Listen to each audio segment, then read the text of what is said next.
for everybody to start showing up. Thanks for sticking it out. We're almost to the finish line. We are getting so close, but I hope you got to watch that. That's so like AMSR watching Emerald. It is really cool. But I had to. I really liked her Buddha, so I had to grab it. It's magic. It's magic. I got no. This is mine. I was like, hey, I have that Buddha, and if you look behind me on my altar space, I've got that's my I put my beanie Buddha there because this is where this guy is usually at. This guy is usually there with the beanie Buddha. Now this is not my altar, but that's Frankenfurter from the Rocky Horror Picture Show, and it's nesting dolls that when you pull them apart, it's going to be sorry, all the Transylvanians and Columbia and the list. So, welcome. I am Sir Pamela Kelly. I am a member of the Order of the Paladins, Sacred Order of the Paladins, and this is one of my Buddhas. I have a Buddha fetish. I really do, but I usually collect the hotais, the fat belly, rub your belly for good luck. I have like so many of them. I really do. I love Buddhas. There's like another one I have here that's like a little. Here he is. I'm not kidding you. See, I got this little guy too. Somewhere I have glow in the dark ones because I also have a glow in the dark thing, and I have glow in the dark Buddhas. But I also have other faiths. You can take. I see my Mary right here and child as the mother energy and child energy, and it means a lot to me because my mother gave it to me, and my mother was born and raised Muslim. My mother was born and raised Muslim, and she actually got that from Turkey. So go figure. There's a reason I'm bringing all this stuff up. Now, the zebra is because I have Ehlers-Danlos, and the zebra is our mascot. And I can tell you about that some other time. But it is Ehlers-Danlos Awareness Month, so you can find out more about that. Here is my Ganesh. Last night, we brought some serious Ganesh energy here. We had such a hard time getting on the music block, getting Mama Gina up to play. And I know people probably got tired of hearing me go blah blah blah, but we had to fill some time to get. And so we started saying, hey, let's get some Ganesh energy up. Let's do the remover of obstacles. Let's do that. So being a pagan, some people might be atheist as a pagan. Some people might be polytheistic, but of one pantheon, Greek, Roman, one of the Norse traditions, and Ebony, it's all good. We all understand. There's nothing to be. Ebony is sorry about how the issues. We backfooted, and you know what? We proved the power of Ganesha. You were busy working. We all banded together, and it's what we do. It's what we do. So now we're asking you all to band together and please give so we can go to the Parliament of the World's Religions as paladins. We're close to the $2,000 mark. We really would like to have the 10,000. Once all is said and done with the auction, we'll be over that $2,000 mark. But I would like to see if we can push donations up until the end, and get us as close as we can to at least 5,000. That would be amazing. So I've been wearing like dresses and nice stuff, but I wore this just for talking about energy. I wore this just for the end of wrapping things up. I'm gonna have to stand up so you can see it, but you can see it's a Care Bear, right? Okay, it says "Get in, loser. Get in, loser. We're going caring. Get in, loser. We're going caring." And that could have been another motto for the Paladin's Road to the Parliament. Get in, loser. You're not losers though, but get in, Paladins.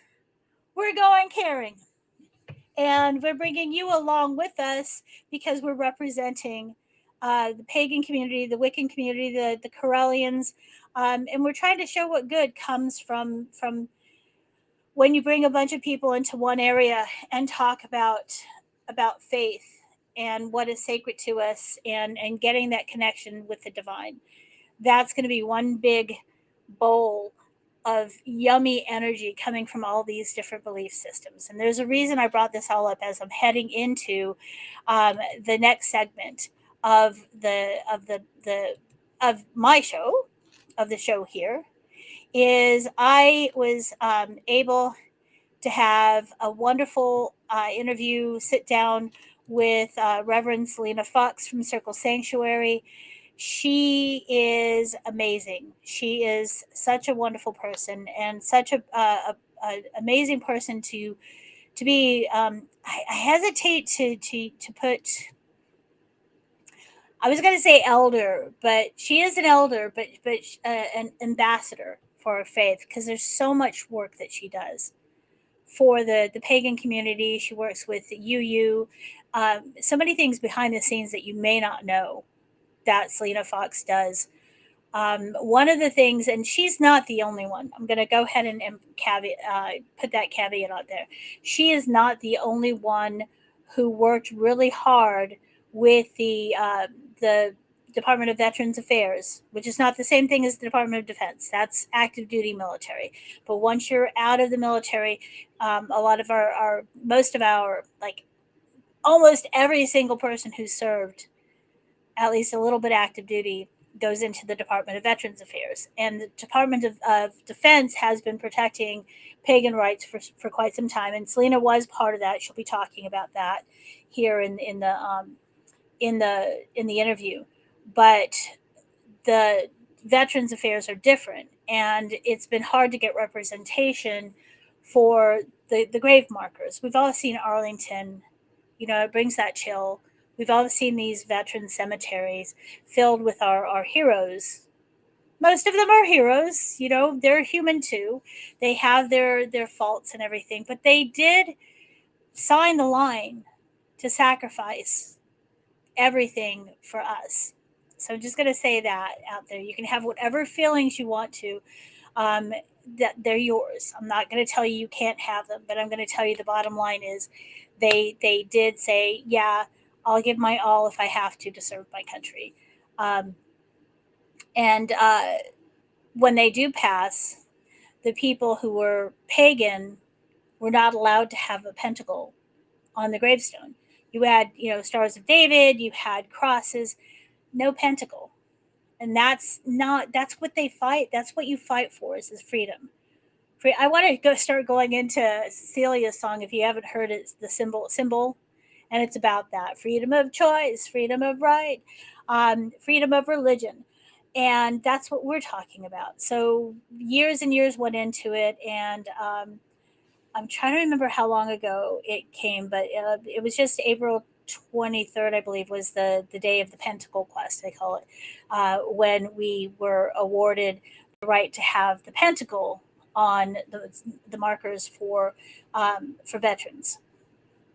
Now, that was a big win for us, but it was also a win for all the other faiths that didn't have representation, because what they did is they had to change the system.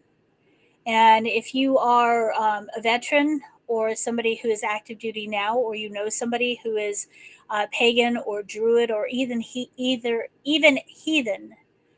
you need to let them know that they have to do their paperwork and tell before they pass, and have somebody trustworthy to make sure that their wishes get carried out. But they can do their paperwork and say that the symbol that they want is an Awen or a Mjolnir or a pentacle. I don't know if there's any flying spaghetti monsters yet. Wouldn't that be? I'll have to look into that. And at the very end of the month, Memorial Day is coming up. So this is heavy on a lot of people's minds. Make sure that your memorial wishes are set up, because we fought hard for it. Selena was part of that fight, just part of it. But Selena was an integral part of it. So you have to have your paperwork in. And a lot of people were upset at first because there were only pentacles and not Owens and not Mjolnirs. And then they were like, yay, we finally got an Owen. Hey, we finally got a Mjolnir. And I was like, that was bittersweet, because that meant somebody passed.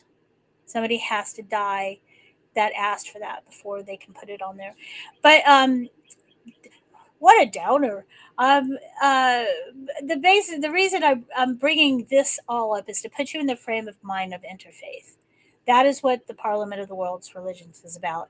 And that has been a lot of work that Selena Fox has done. She's done a lot for the pagan, Wiccan, Druid, that the whole community, the witches. She's done a lot of that for way back. Back before the internet, if you wanted to find groups, covens, interest groups, discussion groups, we didn't have Facebook. Eventually, we had Witchvox, but before that, there was this printed off copy of people, and that was Circle. Circle did that. This is way back. We stopped carving things on stone, and we started doing a photocopy. And yeah, that was Circle. And so I like to honor how much work that Selena Fox has done for the uh, whole faith systems that is pagan and Wiccan and Druid and our usually earth based beliefs. Um, I like to honor that, and I wanted to give you a little bit of this before we go into the interview. So I hope you really enjoy the interview, and while you're watching it, don't forget to donate. Check out the auction. Wonderful things in the auction still out there for you to get. And we'll be wrapping up later on. But I'm going to go ahead and do this again because we got more people on the stream. Get in, loser. We're going caring. It should say, get in, paladins. We're going caring. I wore this especially for today, because that's what we're trying to do. And also, I wanted to say one last thing before we started is I am not a Correllian, but I've got involved with the Correllians through working with Selena. And there's a very close connection and kinship between the Circle Sanctuary folks and the Correllian folks. And I hope you saw that last night with the interview with Laura Gonzalez. She's also a um, sorry, I'm reading something. I was at Circle Sanctuary in '94. She was working on the headstone issue. Yes, thank you, Eddie. That was a big deal. And she does have a pagan cemetery up on her lands in Circle Sanctuary. There is a green cemetery, a green cemetery. I keep telling people when I die, throw me out in the woods. Let the animals, let the bugs, let the elements get me, because that's what's supposed to happen. But you can't do that. So closest thing to it is the green cemetery up in Wisconsin on her lands at Circle Sanctuary. So I'm gonna hush now. I promise I'll be back after. If you have any questions or anything, you can throw them in the chat. I'll do my best to answer them. You can always find out more information about the work that Circle Sanctuary does, which is a lot of work. It's at www.circlesanctuary.org. So here we go with the Selena Fox interview. You're watching the 2023 Correllians Live Telethon. The team here would like to thank you for all of your support in assisting us in bringing a contingent of paladins to the Parliament of the World's Religions in Chicago, Illinois, August of this year. We are trying to raise $10,000 to assist with the basic needs of housing, food, and travel expenses. Here are some words from the members of the event team on why it is important that we reach that goal. Hello, I'm Right Reverend Sir Elizabeth, Program Director of the 2023 Correllians Live Telethon. Thank you so much for tuning in to our weekend-long event as we raise $10,000 to bring a contingent of paladins to the Parliament of the World's Religions coming up in August. We need to house and feed about 20 of us over in Chicago for 7 days. And to do that, we're going to need at least 10 grand. So here's our ask. Go to Correllians.live/donate and make us a monetary donation to our cause. Every dollar helps. We also have psychic readers and an auction you can participate in too. If you can't make a monetary donation, then do us another very big favor and share the event with your friends over social media. You can find us on the Pagan World TV app on Roku, Correllians Live and Magic TV via YouTube, and Correllians.live via any web browser. Thank you so much for your help and enjoy the show. Hello, everybody. I am Reverend Sir Richard Donahue, also known as Cloud the Pagan Rapper, and I am a member of the Order of Paladins. Now, to help us send a contingent to the Parliament of World's Religions, to me, means one thing. Community. It's the idea of coming together with multiple faiths for common goals.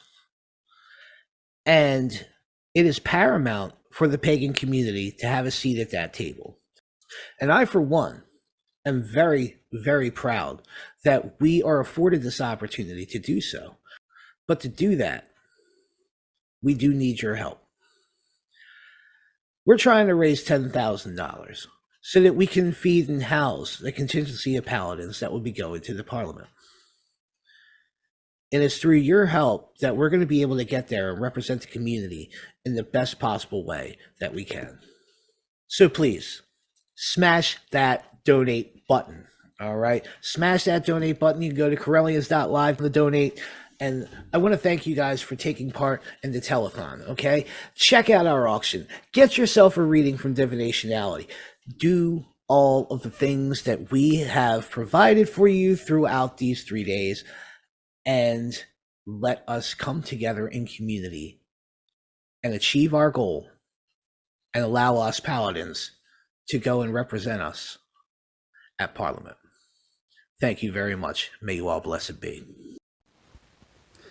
One of the best things about Parliament is one of the best things that we need in our society, which is unity, compassion, and fellowship, which is something I'm extremely looking forward to. And I hope that this will be inspiration for the future and helping us to be more as one in the community. So join us. Continue to join us. Thank you for sharing and liking our posts. And please continue to sponsor us. At the Parliament of World Religions in 2023, I'm personally looking forward to broad exposure and deep engagement with various wisdom traditions from around the world, particularly as regards pressing issues from today and future goals for our human journey. I expect that I'll be able to incorporate much of the learning back into my own personal path, as well as share tangible insights back into the metaphysical and spiritual community that I work within. From all of us here at the 2023 Correllians Live Telethon, we want to thank you again for your support. Please be sure to check out Divination Alley and get yourself a reading. Or check out our online auction that is overflowing with wonderful craft items, books, and services for sale. Remember, our goal is to raise $10,000, so please help us spread the word about the event, our cause, and be sure to stay tuned for more. So thank you all again, and may you all blessed be. Enjoy the telethon. Good evening, day, night, whatever, wherever it is, whatever is happening where you're at. But we know for the next, this is a 50-hour telethon. We're doing kind of live. This is a little bit canned, but it's okay. You can understand because we've got somebody who's extremely busy. Senior minister, head priestess of Circle Sanctuary, and somebody that's very dear to my heart, Lady Selena Fox. Thank you for being here today for the Road to the Parliament 2023. Do you say 2023 or 2023? Correllians Live Telethon, another 50 hours of magic and community. So welcome. Great to be here, bringing in the May with our time together today. And I'm so glad to be one of those supporting this Road to the Parliament programming that the Correllians are doing. I'm coming to you from Circle Sanctuary Nature Preserve. We have our 3-day Beltane Festival underway, and it's wonderful to be able to contribute to this wonderful endeavor and to celebrate pagans and interfaith and pagans at the Parliament. This will be our 30th anniversary of pagans being at the Parliament of the world's religions. 30 years. There's a lot of history that you've seen and that you've been part of. The Parliament is really important. I want to delve into that in a minute, but first of all, one of the things that how you and I met is through the military, and I was a distinctive faith group leader that you sponsored. Thank you so much. it was an honor to do that. But a lot of people don't know the history that Circle was part of with paganism and the military. I don't want to go into too much detail, but you were mentioning before we started today that the anniversary of Pentacle Quest is coming up, and that to me is extremely important that people understand where we've been in this journey. Do you mind telling people about it? Yeah, the first U.S. Department of Veterans Affairs markers for deceased veterans that had a pentacle inscribed on the marker manifested on May 1st, 2007. So not only do we celebrate Beltane every year as May comes on, but we also celebrate that victory. Circle Sanctuary, with the help of not only a variety of pagan individuals and groups, but people from a variety of different religions, spiritualities, and philosophies came together in the 10-year quest to get the U.S. Department of Veterans Affairs to add the pentacle to its list of emblems authorized to be included on gravestones, memorial markers, and headstones that the VA issued for deceased veterans. I'm thankful for the Correllian support in the Pentacle Quest, and I'm thankful that we are continuing to celebrate that victory. It required not only going through various governmental processes, administrative through the executive branch, legislative, Capitol Hill. There were people from both Democrats and Republicans that were on board working with me and with Roberta Stewart, the widow of Sergeant Patrick Stewart, the first Wiccan killed in action in Operation Enduring Freedom in Afghanistan in 2005. But we had a widespread support, and it's great to be able to celebrate this victory. There are now more than 200 U.S. Department of Veterans Affairs memorial markers that have been issued for Wiccan and other pagan deceased veterans. And they're in cemeteries, not only public cemeteries, but some private cemeteries across the USA and beyond. So I'm so thankful that we can celebrate this. And now there's even more pagan symbols on the list. And interfaith collaboration and cooperation really supported that quest. And that's one of the reasons it's very important for paganism and pagans to be able to be engaged with interreligious endeavors such as the Parliament. I was going to say the start of May, Beltane, the end of May is Memorial Day. So this is a good chance for people to find out if there's a veteran cemetery nearby, to find out if there's a pentacle or an Awen or a Molnir. The thing that a lot of people don't know is that when Pentacle Quest came to be, it opened the door, like you mentioned, for other symbols to be accepted. It's a bittersweet one.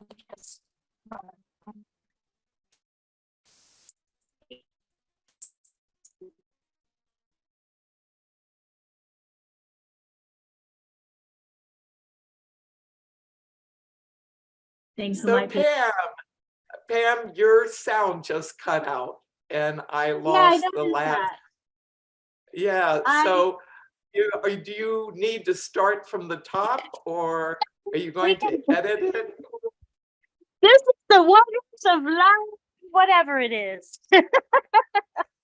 I'll just go, we can just roll with it. We can roll with the gremlins.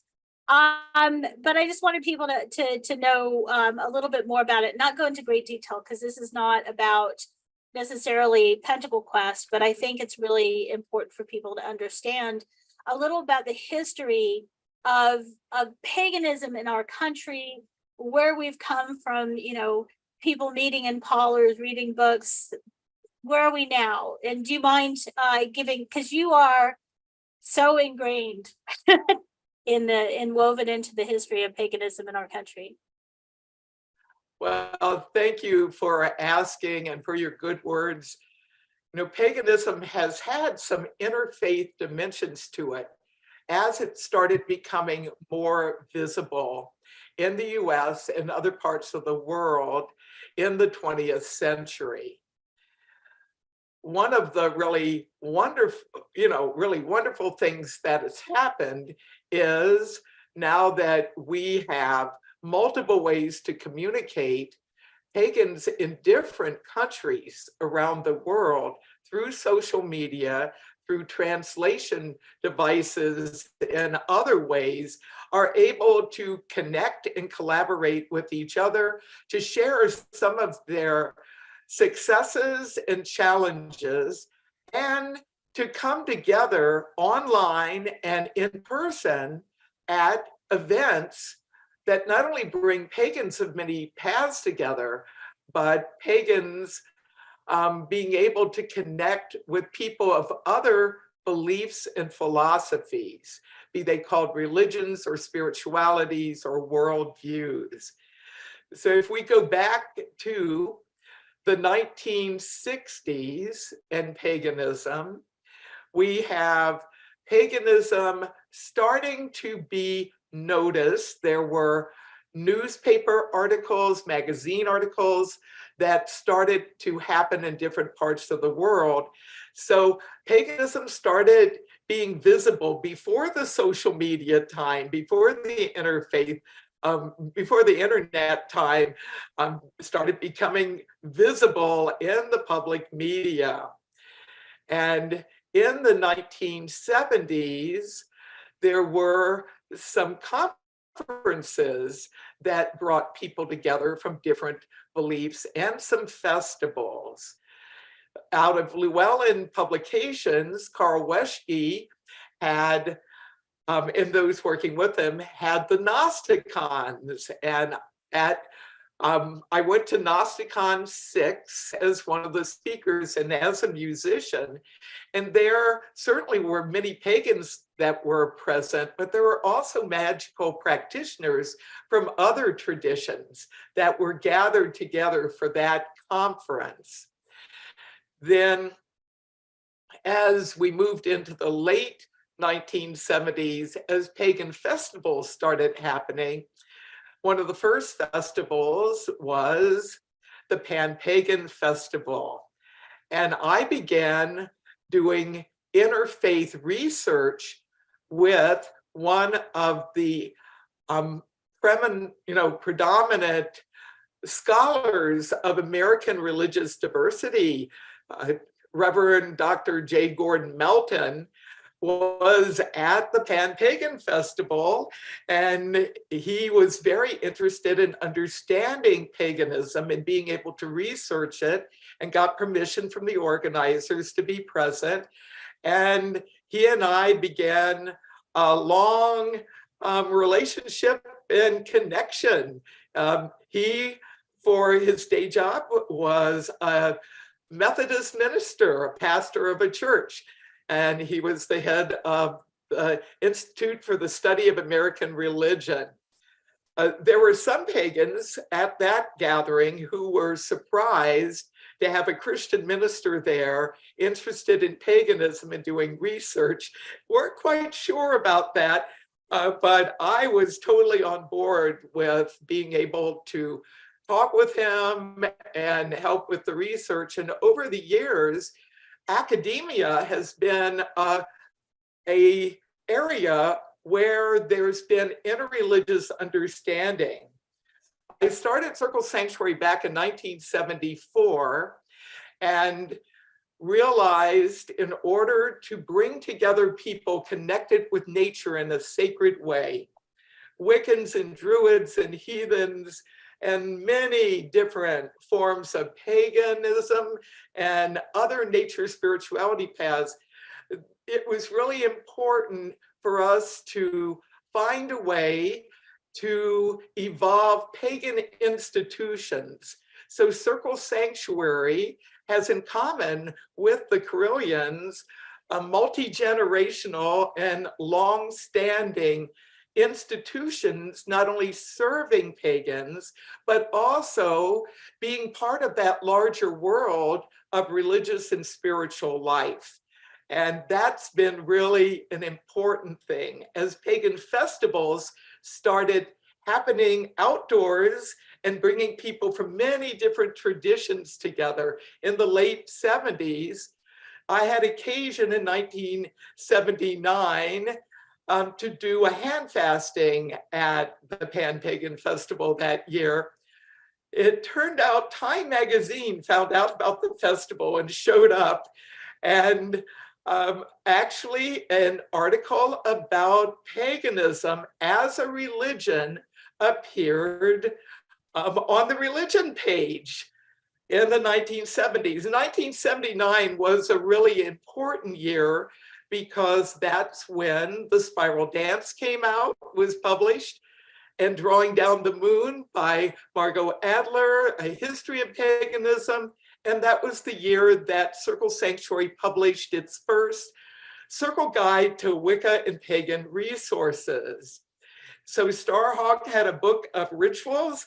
Margot had a book of pagan history and perspectives, and I had a directory of pagan resources. This was all pre-internet. And I do think by bringing those three publications out in public, it not only helped pagans of different paths connect with each other, but for people that had no idea that paganism even existed and that were involved with other religious organizations or philosophies, it was a way to be able to connect and understand.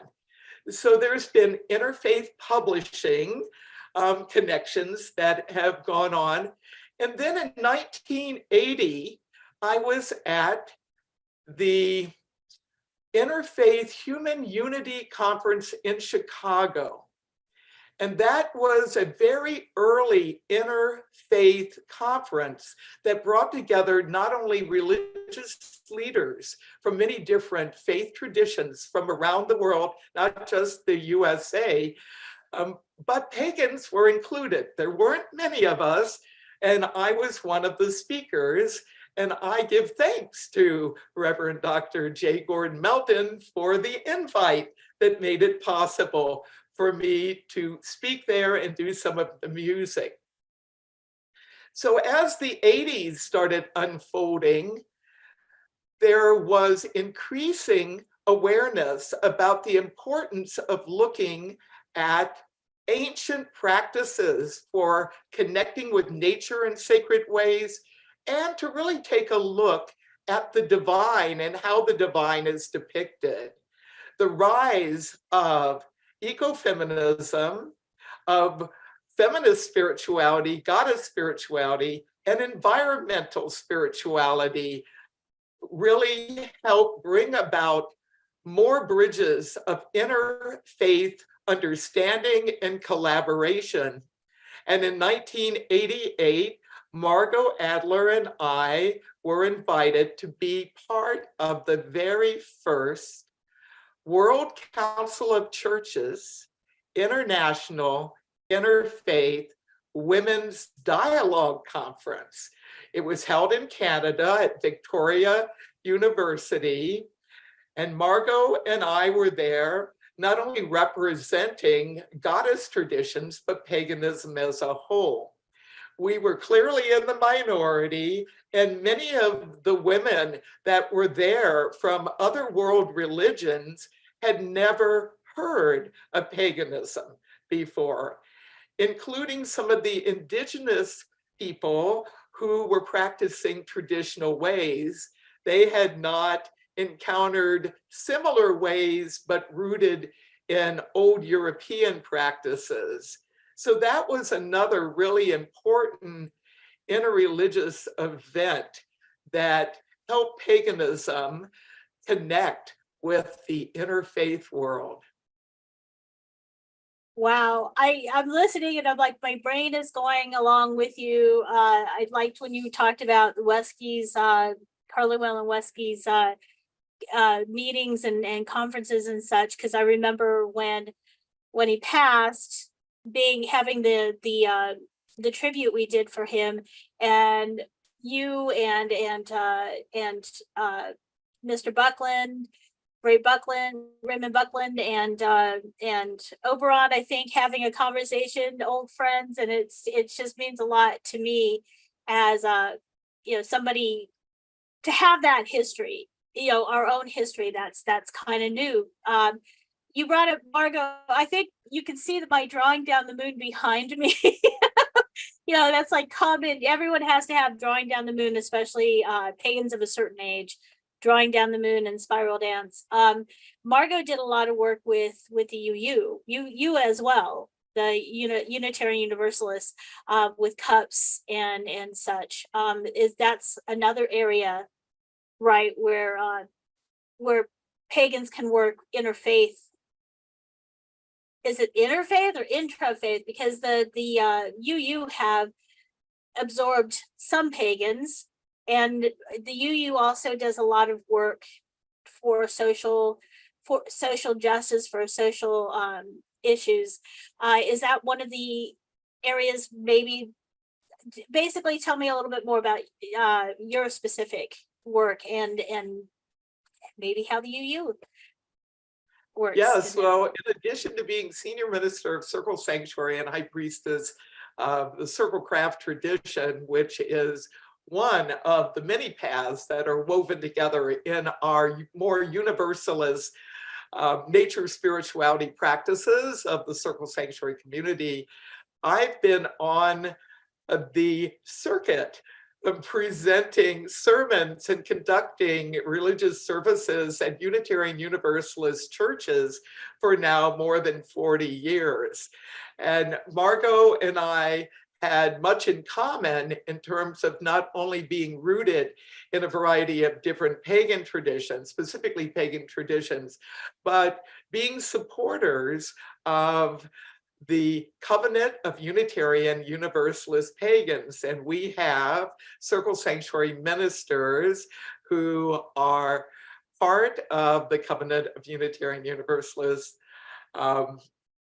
And it's a wonderful, wonderful to be able to see that kind of intersectionality, not only in terms of social justice causes, but within the UUA, which is another way of referring to the Unitarian Universalists, the Unitarian Universalist Association, you have a real understanding of common ground, bringing people together on principles and values, and the sixth source, really taking a look at the interconnectedness of all nature, that came into being as a result of pagan and Unitarian Universalist interconnections. And the seventh principle, which is also looking at that interconnection of in the rhythms of nature as being an important part of Unitarian Universalist practice. So I have been speaking at Unitarian Universalist churches in a variety of capacities, often as a guest minister, conducting a Sunday service at various congregations and fellowships and circles across the USA. And it's been really a wonderful journey. And a book came out from Skinner House, which is a Unitarian Universalist publishing house. And I want to give thanks to Jerry Hildebrand, a Circle Sanctuary minister, and someone who has helped guide CUPS over the years, and not only being the head of CUPS for many, many years, and now supporting people who are taking on that work. But she was one of the editors, as well as Shirley Rank with Cakes for the Queen of Heaven. So within the Unitarian Universalist world, you have goddess spirituality and pagan spirituality and eco-spirituality all converging.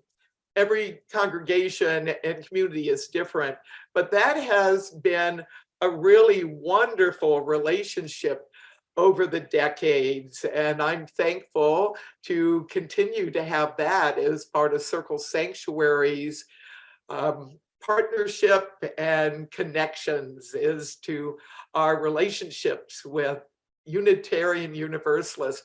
Just a few weeks ago, we had a youth group who are taking part in a interfaith education program called Building Bridges from the largest UU church in Madison, Wisconsin, which is near Circle Sanctuary Nature Preserve. And every year we've been having a youth group come out with the adults who are teachers and guides for it to learn about paganism through a visit to Circle Sanctuary Nature Preserve. And when they were out, we were up at the stone circle and did some ritual and were able to answer questions and to connect. So there's many different ways that we've been able to connect with UU individuals and communities over the years. And we've also had the opportunity to connect with different conferences. I've been at the General Assembly for the Unitarian Universalists several times, have spoken there. And I want to give thanks to two Circle Sanctuary ministers, not only Jerry Hildebrand, but Deborah Rose, who also is part of our podcasting ministry, CSNP, Circle Sanctuary Network Podcast, for their ongoing work with UU congregations and pagans who are UU. Yeah, I love being back part with the podcasting that Circle Sanctuary is doing. I think you were talking about the different varying ways that we grew in our community, starting out with the books, and a lot of people don't know your circle, the guides. That was very fundamental to start building that community. Everyone early on in paganism had that. Where are then on to Witch Box, and now look where we've come. Now we don't necessarily have to focus on UU, but I like how UU helps, how it's interwoven with paganism to the point where a lot of times that might be a way that we can, as pagans, enter into institutions, like maybe it's less scary to some people to have UU come in into campuses, into hospitals, into, so I'd like to know, like I said, you don't have to focus on the UU, but tell us how paganism is moving into these institutions. Like we've already talked a little bit about the military.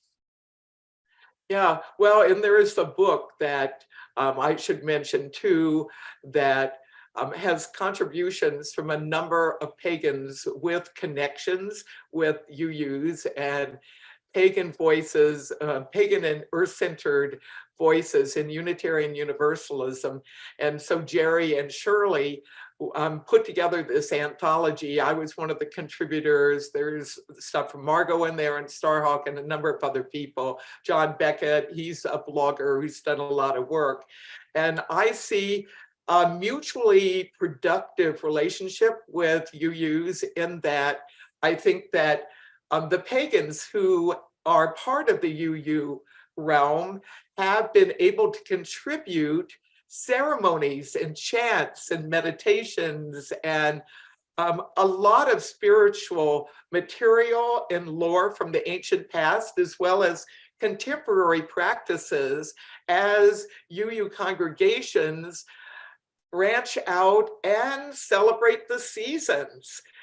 So there are solstice celebrations, and I have done Beltanes at UU services. I mean, that's really a fabulous thing. And then I think pagans have benefited, and paganism as a whole have benefited from Unitarian Universalists being a model of converging diversity on some common principles and to be a welcoming space. And because Unitarian Universalists, which is really the merger of the Unitarians and the Universalists together, two different religious connections that are now one.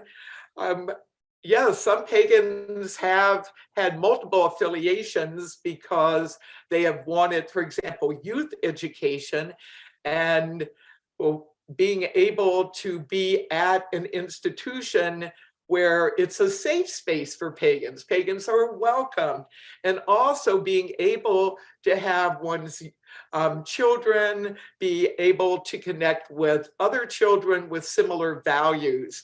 So I really see a lot of wonderful things that have happened there. I also want to talk a bit about chaplaincy, which is another important interfaith connection that pagans and paganism has had over the years. In fact, my entry into the chaplaincy world began in the 1970s, shortly after founding Circle Sanctuary. There, I got calls from pagans in local hospitals that needed some support while they were there. And some of the pagans were connected with Circle Sanctuary, our community, but some were unaffiliated.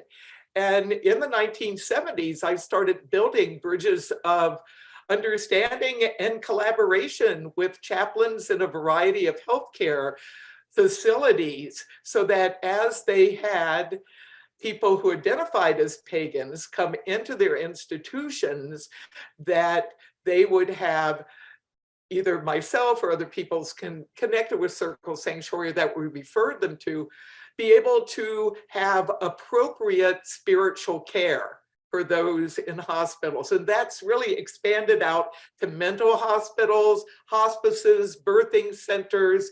And so over the years, I've been developing relationships with prison chaplains, healthcare chaplains, hospice chaplains, campus chaplains, military chaplains, and there's the whole realm of chaplaincy is something that provides support to people through various institutions.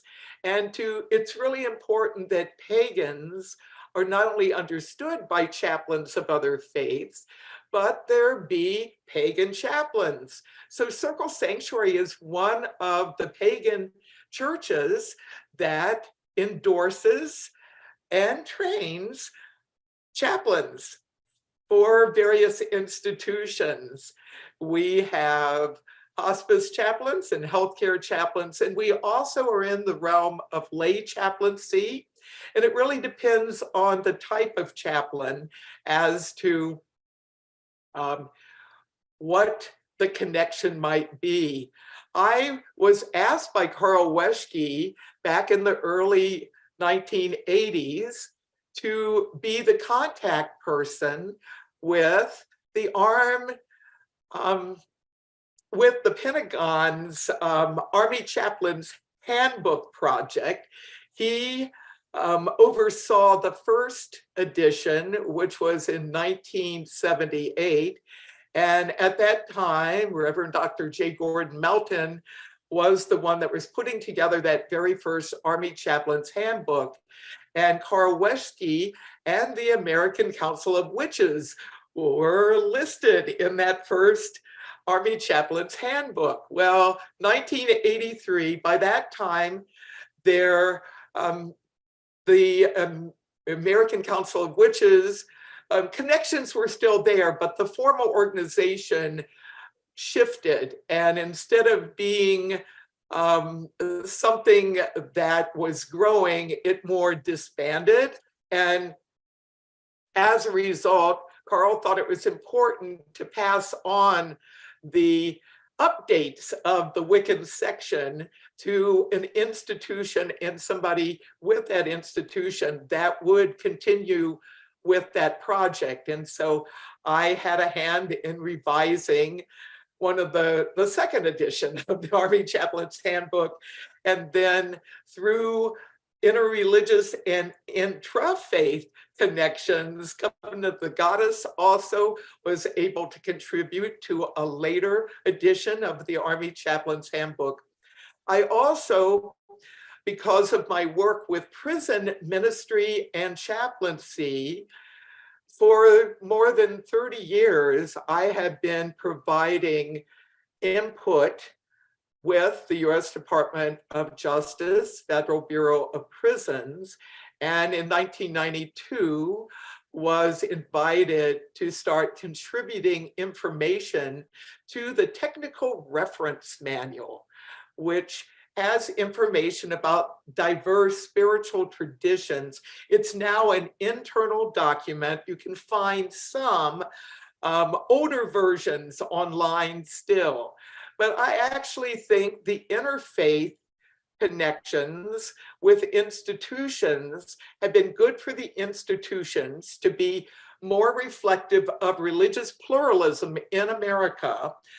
But it's also been helpful for pagan traditions that have participated in that, because it does widen the circle of established religious organizations and traditions. And that's a really important thing.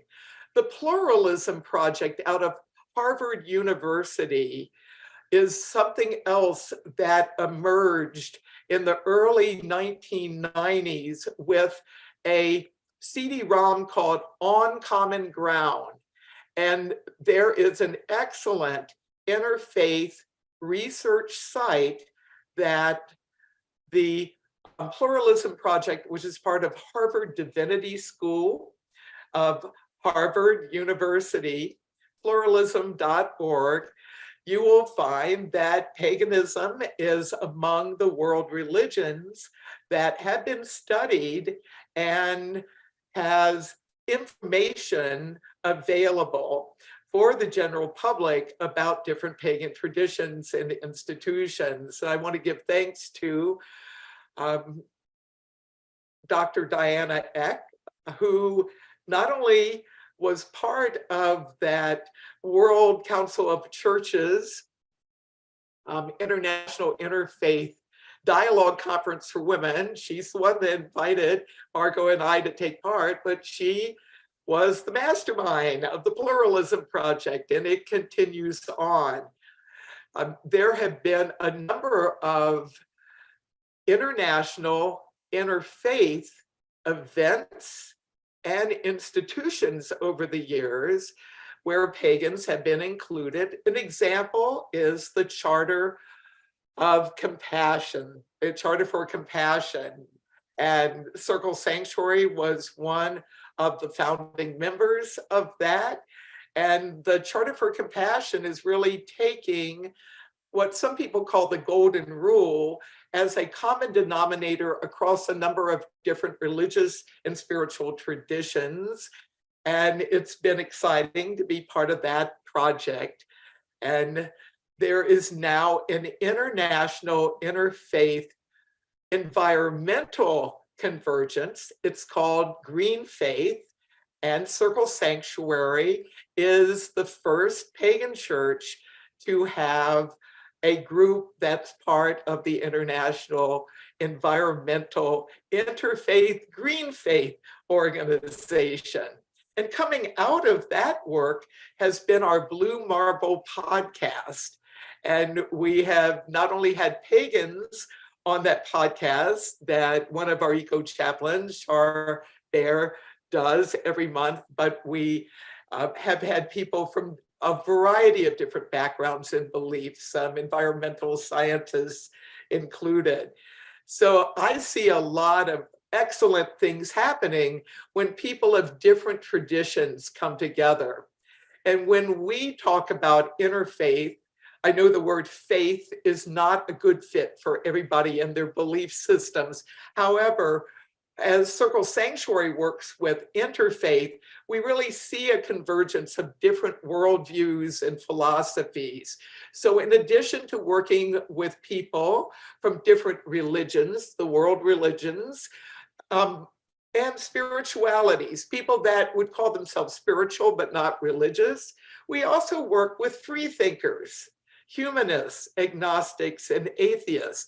And we see them as all part of the circle of connecting for many viewpoints and ways of being. And there is common ground. And I think it's really important that pagan interfaith work not only continue, but continues to bloom and grow and blossom. And I'm so thankful to be part of this event highlighting that good work. I got a thought though.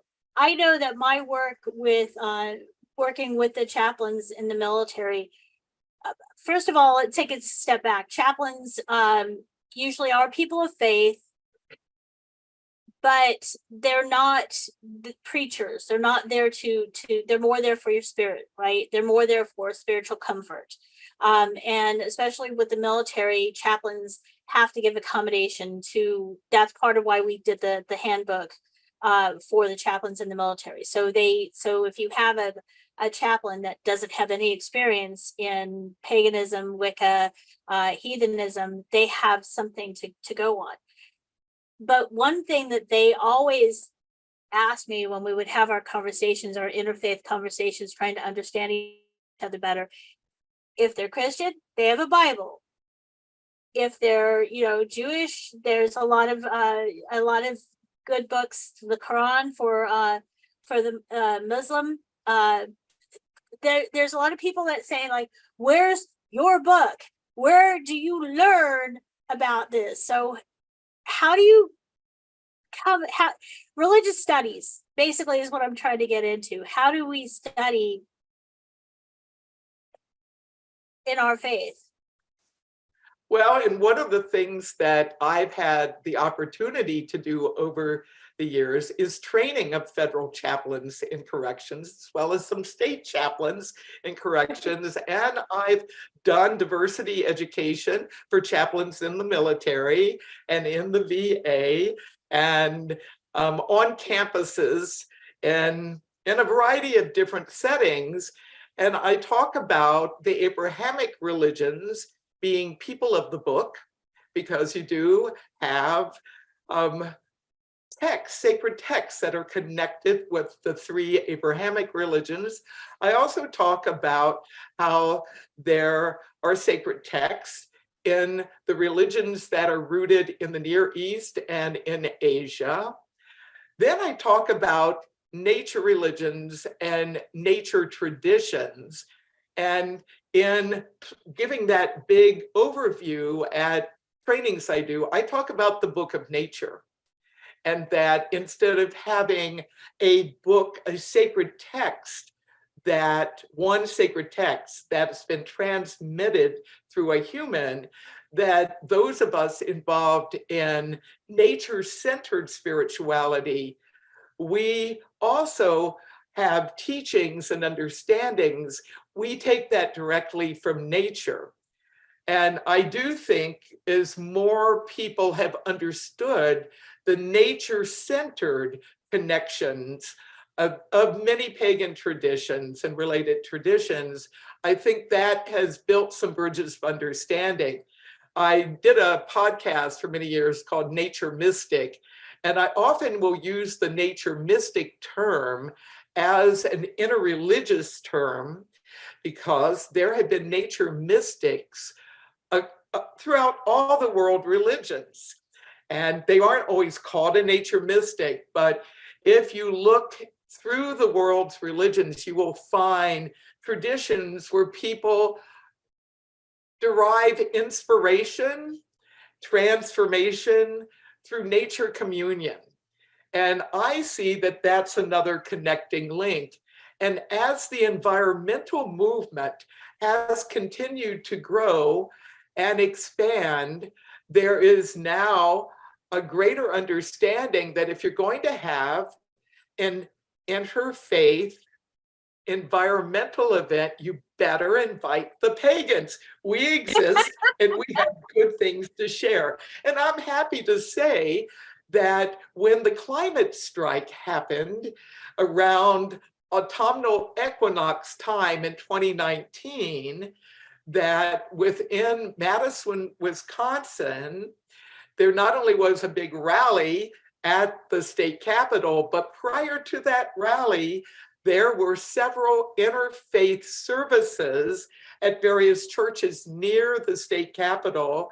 And I was one of the speakers at one of those interfaith rallies. And we had another Circle Sanctuary minister at another one of the interfaith services that preceded the big rally. So, and there was a UU pagan guiding a chant at the rally. So pagans were fully present. I know that there have been a variety of marches and rallies and conferences about the environment and the need to really work together across belief systems, across national boundaries, across all this diversity. And there have been pagans at events at the United Nations representing paganism. And one of the things I'm looking forward to at the Parliament of the World's Religions 2023 in Chicago, and that's August 14th through 18th, is the day before the Parliament officially begins, there's going to be a parade of faiths. And having been one of the sponsoring organizations and at the 1993 Parliament, the centennial rebirth of the Parliament of the World's Religions, I was part of the grand procession that went in of the different faith traditions present to the opening plenary. And what I'm looking forward to is being part of this grand procession that will be happening in Chicago 30 years later. And I'd like to say a little bit about the Parliament in our time together. In 1993, it was considered a big stretch for some religious leaders and denominations and institutions to have pagans present at the 1993 Parliament of the World's Religions. In fact, the Greek Orthodox delegation left because of the pagans, and it made quite a bit of headlines. So this is an example of a need to do more education and collaboration. And I don't think there was a real understanding that interfaith not only brought together monotheist, but polytheist, and that one of the ways of honoring the divine is in one or more forms of the divine feminine. So when Lady Olivia Robertson of the Fellowship of Isis invoked the goddess and nature spirits on the main stage at the opening plenary, there were some eyebrows raised. When the 5 different sponsoring pagan organizations had each of their 5 representatives in the opening procession, we were all a colorful lot. They didn't put us all together, and a lot of traditions that were represented there were in more uniform dress, while Circle Sanctuary probably had the most diverse dress in that we represented many different paths of paganism that we were there. So we weren't trying to draw a lot of attention to ourselves, just being ourselves in this grand convergence. Well, we were able to finally get permission at the very first Parliament of the 20th century to have a pagan ritual in the park near the Palmer House where the Parliament was held. But it did take some lawyering up and some internal communications. And I'm happy to report that The ceremony went well. I was one of the many people. I wasn't organizing it, I was contributing to it. And, there was so much brouhaha about pagans having a ceremony in the park that it caught the media attention. And we got even more attention being present at that first parliament. I actually think that while not everybody understood paganism and not everybody really wanted to include us, there's been a lot of growth and development since then, and increasing numbers of pagans have played roles in parliament staffing and administration over the years. And I'm so thankful for the Correllians' long-standing support of the Parliament of the World's Religions, as well as thankful for other groups, Earth Spirit Community and Covenant of the Goddess, Fellowship of Isis, and of course, Circle Sanctuary. We've been also part of the Parliament since its centennial rebirth back in 1993. And what I'm really excited about is that there will be even more pagan traditions, practitioners, and organizations being represented at the Parliament in 2023. And I'm hoping that we will be able not only to connect with other pagans taking part, but to continue to build those bridges of understanding with people from different religious backgrounds and spiritual traditions and beliefs. And most importantly, not only to have better understanding, but forging deeper collaborations and partnerships to work for a healthier planet, for equity, equality, liberty, justice for all, and a healthy planet that not only is good for humans, but the plants and the creatures and the ecosystems. We are all interconnected. And the Parliament is a wonderful opportunity to be able to not only be there and celebrate with pagans and interfaith that are part of it, but to really expand one's own understanding about the diversity in belief and worldview across faith traditions, belief systems, across languages and national boundaries and cultures. So I'm very thankful to be part of this road to the Parliament, and encourage all of you who are tuning in to join the Parliament in person if you can, in spirit if you aren't physically able to take part. And I'm sure there's going to be some pop-up live streams and other ways to connect virtually.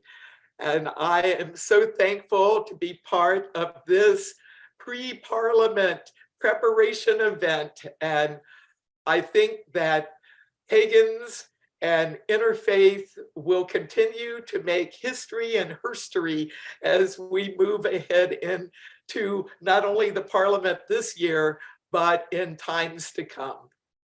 You gave me a wonderful wrap up, but I want to bring it back just a little bit, because one thing that we haven't talked about, two things we haven't talked about.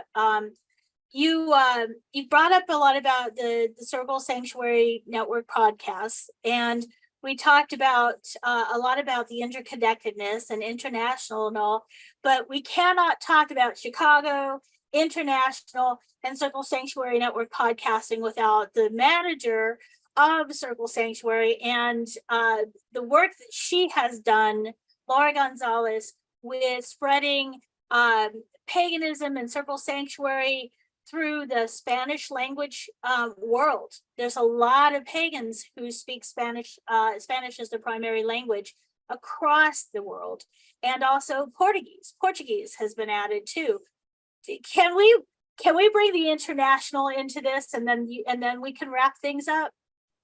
Oh, absolutely. And I am very thankful for Laura taking on the management role for CSNP. And I'm thankful to you, Pam, for being part of our podcasting team. I'm thankful for not only all our podcasters, but those who are helping with engineering and publicity in other ways. I think it's really essential that as pagans come together in interreligious realms, that we recognize how diverse paganism is, and to really look at paganism as world religion. And we had, Laura and I did some teaching together at the most recent Parliament, which was online, and now we're back in person, and I think there'll be some other online dimensions to it. It's very important to include pagans of different national origins and locations and different language groups. And I am so thankful for the Pagans of the World podcast that happens every Saturday night.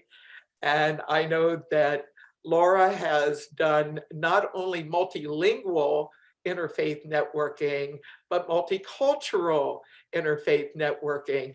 And at the Parliament, one of the wonderful things that's happened in 1993, the Parliament rebirthed. It was first held 1893 in Chicago, and it rebirthed in Chicago. In 1999, we were in Cape Town, South Africa. And pagans from several different countries, not just the US, but there were pagans connected with Circle Sanctuary in South Africa that were part of that. And yes, we were a multilingual bunch then. And then in 2004, at the Parliament of World Religions in Barcelona, Spain, we had pagans from most of the continents in the world.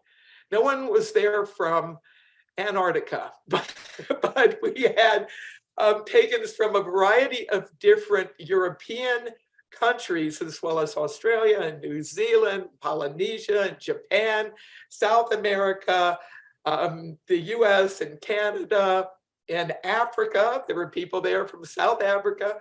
So in 2004, we actually, the Parliament had little radios they gave everyone because there were so many languages being spoken in Europe. And although English and French were the main languages, they wanted to make sure that the plenaries could be attended and heard in languages from all around the world. And I give thanks for Laura's work and all the podcasters that are part of her multilingual podcasting that we've been doing in recent years, and that she did even before CSNP happened, because it's important to recognize how diverse paganism is and to have some language available to people who don't speak English as their main language or don't speak English at all.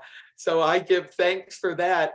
You know, in 2009, the Parliament was held in Australia, and there the Aboriginal dimension was highlighted as part of expanding the diversity of Indigenous traditional ways, practitioners, and traditions. And that has continued to grow since the centennial rebirth in 1993. And I also want to give thanks to Laura and to some other people in our community, including Chip Brown, who's part Lenape and Mi'kmaq, and to Nicholas C., who was at the 1993 Parliament, who's part Shoshone, and to Shante, who has strong connections with the Lakota community and Kiowa. We have, within the Circle Sanctuary community, have already had people with multiple connections, ancestral heritage connections, as well as networking connections with people involved in traditional ways. Not everybody doing a traditional way would call what they're doing nature religion. I use that term when I'm doing diversity training to help do some better understanding about what we all have in common. And I really think the growth in the diversity of people that are connected with animistic, nature-centered traditions from around the world has been one of the greatest contributions of the Parliament. And pagans have been able to build connections with people from different tribes that we wouldn't normally be making contact with because they're in remote places. At the Parliament in Toronto in 2018, which was the last time it was held in person before this year. And in 2015, it was in Salt Lake City. So at the Parliament in 2018, I was able to connect with an elder from the Amazon. There was a translator present. And what we had in common was protecting forest. He was definitely there to stand up for the rainforest. And I went to the session and was able to connect with him, and a priestess of the sun in the Shinto religion, Amaterasu, who was in her 80s, was there in person in Toronto and spoke fairly good English. So we were able to connect and share our shared practices, different, but working with the sun in sacred ways was something that connected us. And those are just two examples from my own experience of being able to really not only have a multilingual support to make communication happening, but being able to talk with other people that have nature so central to their own beliefs and their community practices. So thanks for checking in about that multilingual piece that we do.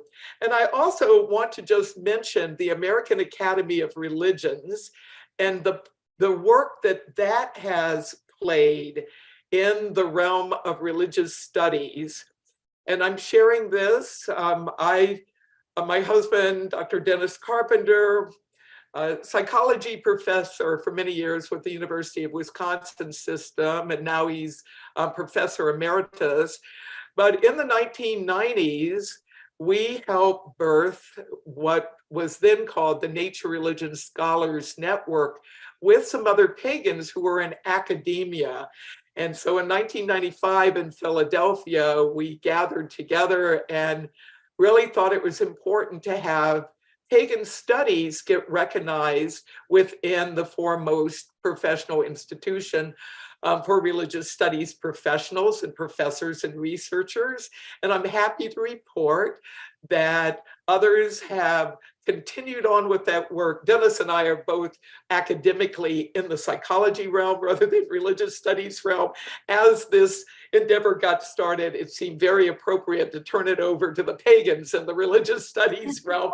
And that's what's happened. And it's really been fabulous. So the realm of pagan studies is another way that interfaith connection and collaboration has come to be. And I'm very excited about that continuing. And there are professors that are offering courses at various universities, colleges, and other educational institutions about world religions and including pagans. We aren't where we need to be, and religious freedom is such an important thing to focus on. And some of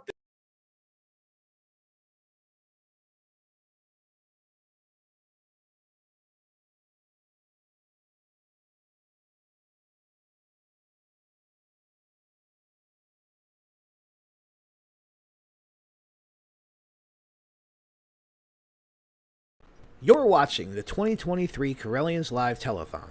The team here would like to thank you for all of your support in assisting us in bringing a contingent of paladins to the Parliament of the World's Religions in Chicago, Illinois, August of this year. We are trying to raise $10,000 to assist with the basic needs of housing, food, and travel expenses. Here are some words from the members of the event team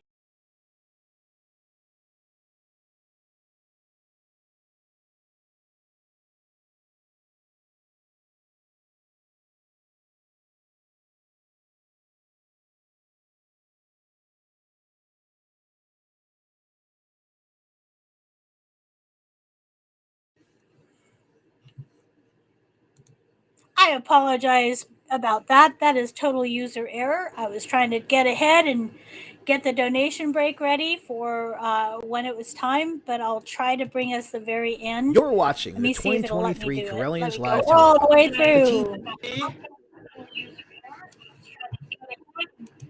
I'll go ahead and close that and see if I can get all the way to the last few minutes of where we were, close to where we were. We had pagans from most of the continents in the world. No one was there from Antarctica, but we had pagans from a variety of different European countries, as well as Australia and New Zealand, Polynesia and Japan, South America, the US and Canada, and Africa. There were people there from South Africa. So in 2004, we actually, the Parliament had little radios they gave everyone because there were so many languages being spoken in Europe. And although English and French were the main languages, they wanted to make sure that the plenaries could be attended and heard in languages from all around the world. And I give thanks for Laura's work and all the podcasters that are part of her multilingual podcasting that we've been doing in recent years, and that she did even before CSNP happened, because it's important to recognize how diverse paganism is and to have some language available to people who don't speak English as their main language or don't speak English at all. So I give thanks for that. You know, in 2009, the Parliament was held in Australia, and there the Aboriginal dimension was highlighted as part of expanding the diversity of Indigenous traditional ways, practitioners, and traditions. And that has continued to grow since the centennial rebirth in 1993. And I also want to give thanks to Laura and to some other people in our community, including Chip Brown, who's part Lenape and Mi'kmaq, and to Nicholas C., who was at the 1993 Parliament, who's part Shoshone, and to Shante, who has strong connections with the Lakota community and Kiowa. We have, within the Circle Sanctuary community, have already had people with multiple connections, ancestral heritage connections, as well as networking connections with people involved in traditional ways. Not everybody doing a traditional way would call what they're doing nature religion. I use that term when I'm doing diversity training to help do some better understanding about what we all have in common. And I really think the growth in the diversity of people that are connected with animistic, nature-centered traditions from around the world has been one of the greatest contributions of the Parliament. And pagans have been able to build connections with people from different tribes that we wouldn't normally be making contact with because they're in remote places. At the Parliament in Toronto in 2018, which was the last time it was held in person before this year, and in 2015 it was in Salt Lake City. So at the Parliament in 2018, I was able to connect with an elder from the Amazon. There was a translator present, and what we had in common was protecting forest.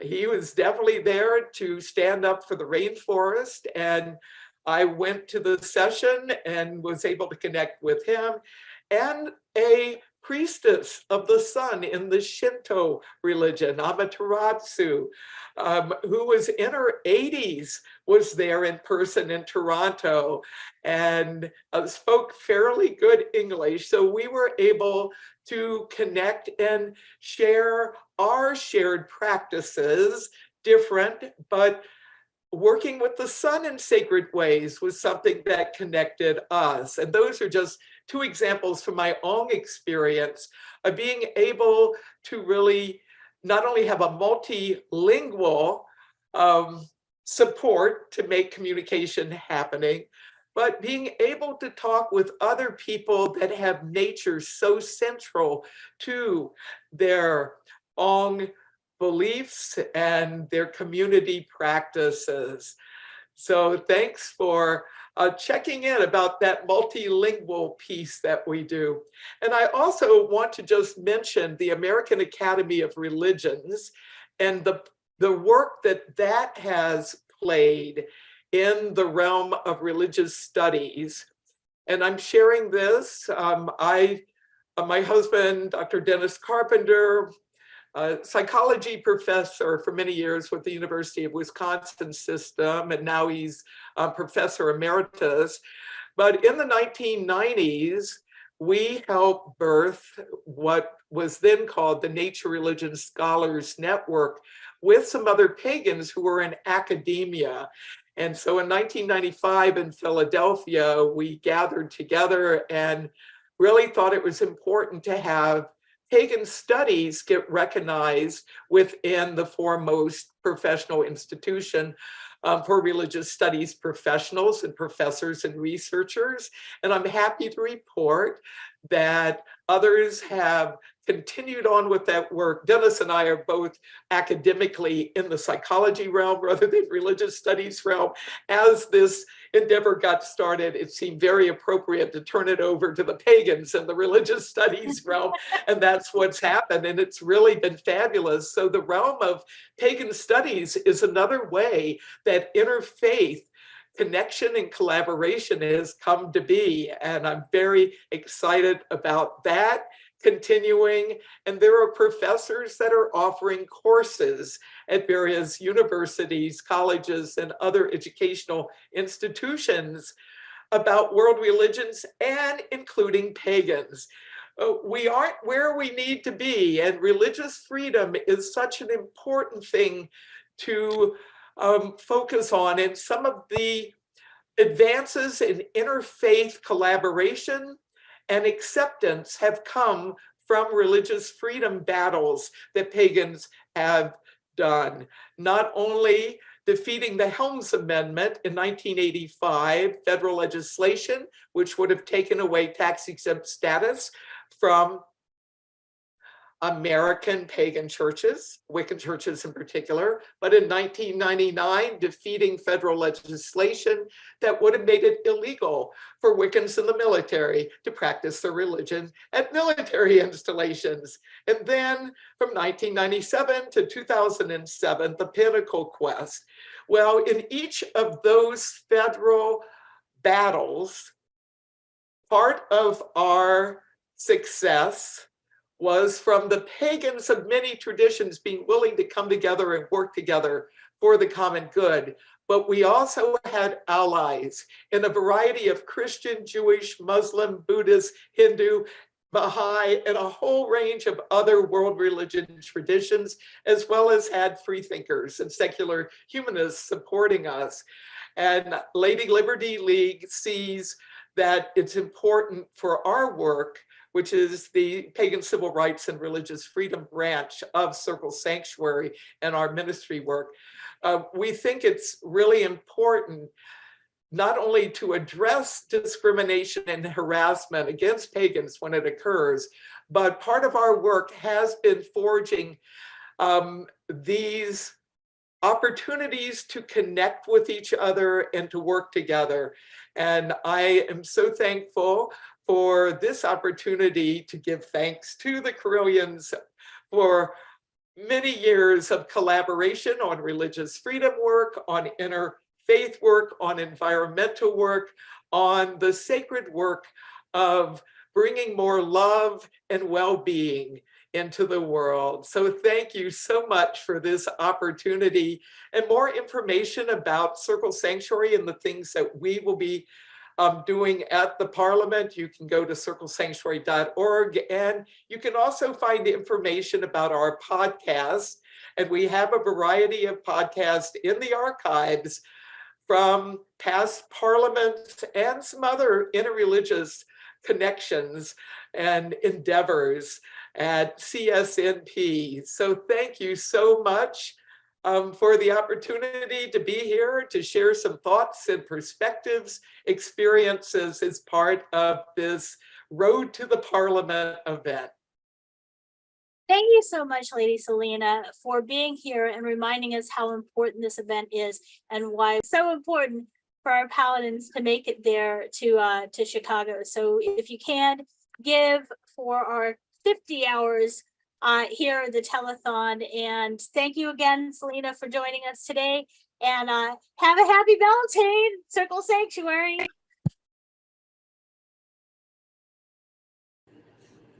Well, that ended abruptly. Hi, I'm the white square that speaks to you. I gotta turn my camera on. They're having Circle Sanctuary is having their Beltane celebration this weekend, so that's why we were not able to to have her live. But I'm very glad that she gave us some of her time. Sorry I had to go back, but it's okay. I can listen to Selena forever. If you're the same as me, oh my gosh. If you go to circlesanctuary.org, you can see links to the archive podcast that she's done. Definitely join her with the Circle Sanctuary Network podcast. I get you know how some people don't like, I'm in the background and I just have to push buttons and I would like the spotlight. Here's my moment to step a little bit out of the spotlight and say I don't mind it one bit, because I'm the one that gets to produce her podcast now that I've got back to join the Circle Sanctuary Network podcast team, and I don't mind. I don't mind one bit. So I'm really glad of the advocacy and activism that she has done for our community. And I'm going to be a little bit, I'm going to look back. I've been working with the Circle Sanctuary as a distinctive faith group leader or non-chaplain lay leader. Basically, we don't have a pagan chaplain at this time. Hopefully that'll change soon. We've almost had one a couple times. I think we've got at least one who's in the reserves, but not one who is active duty. But it's something that we've been working on, and Selena's been part of that effort to make that happen. But we do have, like she was mentioning, we have when I started doing it, it's called a distinctive faith group leader. And then when I left, they had changed it to non-chaplain lay leader. But there's no chaplain, but we're able to come in. We don't have the full power of a chaplain, but we can come in and give spiritual support to pagans in the military and their families and civilians that are connected with installations as well, with the duty stations as well. And that is probably some of the most rewarding work that I have been involved in, and have made tons of friends and new family. So if you are in the military or near a military installation or prior military and you would like to get involved with something like that, definitely check out circlesanctuary.org and see how you can get involved with being part of their ministry to the military. She brought up Lady, I could never say that without all of my tongue. Lady Liberty League, so much work that she does here with yes, I wanted to say what Jim, I want to focus on what Jim is saying. She does so much work for the community, for the pagan community, and she gives opportunities. Without her, I would never have had the opportunity to do what I've done, to be able to reach out. So get involved. Get involved if you're near a military installation. If you're a veteran, see if you can get involved with, see if there's a VA chaplain. I think we do have some VA chaplains. That's one of the things that Selena and Circle Sanctuary have been working on. I think we've had at least one VA chaplain. So DoD, active duty military, and then veterans or after they've served their time. Totally different departments. Go figure. That's bureaucracy. So I've got to say, I worked really hard with the Circle as a distinctive faith group leader, and then I moved to North Carolina, where I'm not near a military installation. And I dove in. I also do a lot of political work, vote protection, disability rights, reproductive rights, a lot of things, seniors. So this is something, voting rights is something that I'm very passionate about. And I've been able to do a lot of work with it. But before, when I first got here to North Carolina, I just got involved with canvassing and just general organizing. And, I really wanted to. It was my dream to go ahead and go through her ordination, her the training, the courses that they do in order to get ordained by Circle Sanctuary. And I remember having a conversation with her back before the election in 2016, and I said, well, after this is over, maybe I can focus on doing the ordination. And she said, Pam, the work you're doing is very important as well. The work you're doing is very needed. If I get ordained, then I have to be careful. Do I take this hat off when I'm not ordained? In some respects, I have more power to be able to advocate. So I appreciate her threading the gauntlet, doing what she does to give voice to us in where the laws are being made, where the rules are being made, with policies being made, and that's something that I have been working towards. Hopefully, I'm not going to be Selena level, but I have been doing a lot of activism, and I'm saying this not as I look at me. I'm saying you can do this too. It takes us to get more involved. I'd like there to be more pagans on my phone banks. I would love there to be more pagans on my phone banks. Some of the work I do, I come out, I say I'm pagan, but I have to leave it at that because there's not enough representation for me to say yes. And I'm going to call upon, the power of the wisdom of Athena to make it through this. Or like last night when we were having issues with trying to load up one of the shows, Mercury retrograde. Mercury retrograde. I want to put a pin in that. Come back to that. But while we're trying to do it, we decided to call. And here's my Ganesha, right here. This little brass. That's my Ganesha on my altar. And a lot of us were talking about how much we appreciate what Ganesha brings to the conversation. So a lot of us were, calling on Ganesha to remove the obstacle of removing the obstacle of why can't we get the performer on the screen, and we got it. It eventually happened. So there you go. But going back to Mercury retrograde, don't fear Mercury retrograde. Just know it's a thing. It's people go, oh, I'm gonna hide under a rock, and I'm like, no, just realize things are gonna happen. Pam's gonna load the next element and then cut off Selena at the very end and have to redo it. Don't sweat it. Just prepare for it. That's the best thing you can do. So I want to read. I don't want to post this because I want to read the what Eddie said here in chat because I wanted to make sure before I post it. Political stuff is asking for trouble. Some reason the majority of people assume pagans to be liberal. And I'm going to go ahead and post this because I've learned not really. No, we're not monolithic. I am liberal. I am more progressive. But no, we're not monolithic. There are conservative pagans.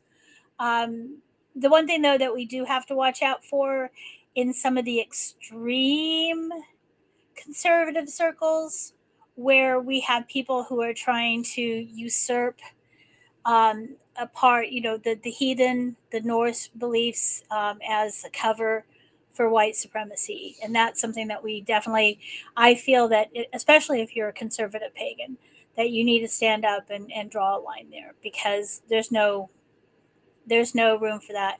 I remember looking at like t-shirts popped up on my Facebook, old t-shirts I had, and one of them was Odin. Uh, it had like rainbow symbol for Odin, and it said he's the all father, not the son. I like that one. and Jim does bring up a good point as well, that sometimes when you come out of the broom closet and you get into these spaces, yeah, it does sometimes. Jim says it gives us something to blame. It gives them. Sorry, Jim, I might have like totally misunderstood exactly what you're saying. I don't know if you're saying that it might give them a target on your back, because sometimes I feel that way. I get very frustrated because they started an interfaith caucus in my state, and it's inter-Abrahamic faith as far as I can tell, because I'm like, hey, I want to be part of that. Interfaith, that's what I'm about. So interfaith is what we're here for. Mercury retrograde. Thank you. Mercury retrograde. Jim was talking about Mercury retrograde, not the political stuff. That is classic Mercury retrograde. So Mercury retrograde, Jim is 100% that it gives 100% correct. It gives us something to blame for our own shortcomings. But let me go ahead and elaborate on that. Things that are brought to the forefront during Mercury retrograde are things that you should probably focus on doing over. When you have to fix something that you might have like, oh, I'll come back to this later. Mercury retrograde, perfect time for that. Perfect time to go back and I'm not so good at this. Maybe I should learn that. All the things that Mercury rules, communication, computers, transportation, that's all stuff that you can go back and focus on. Now, I have in my green room, I don't know if I see the right reverend. Nope, I'm not supposed to say anything. I'm not supposed to say anything. Things are going on in the background here that you don't know about yet. It's a surprise. It's a surprise. People are loading up with their caffeine. I haven't had my caffeine yet. Isn't that horrible? And I'm still bouncy like this. How do I do it? I don't know. So we're nearing, it's been almost 50 hours of the main thing that I've enjoyed is the community and building community. So it's been almost 50 hours of the telethon. Magic, definitely had magic, even called upon Ganesh, and the full moon. Eddie brings up the full moon in Scorpio.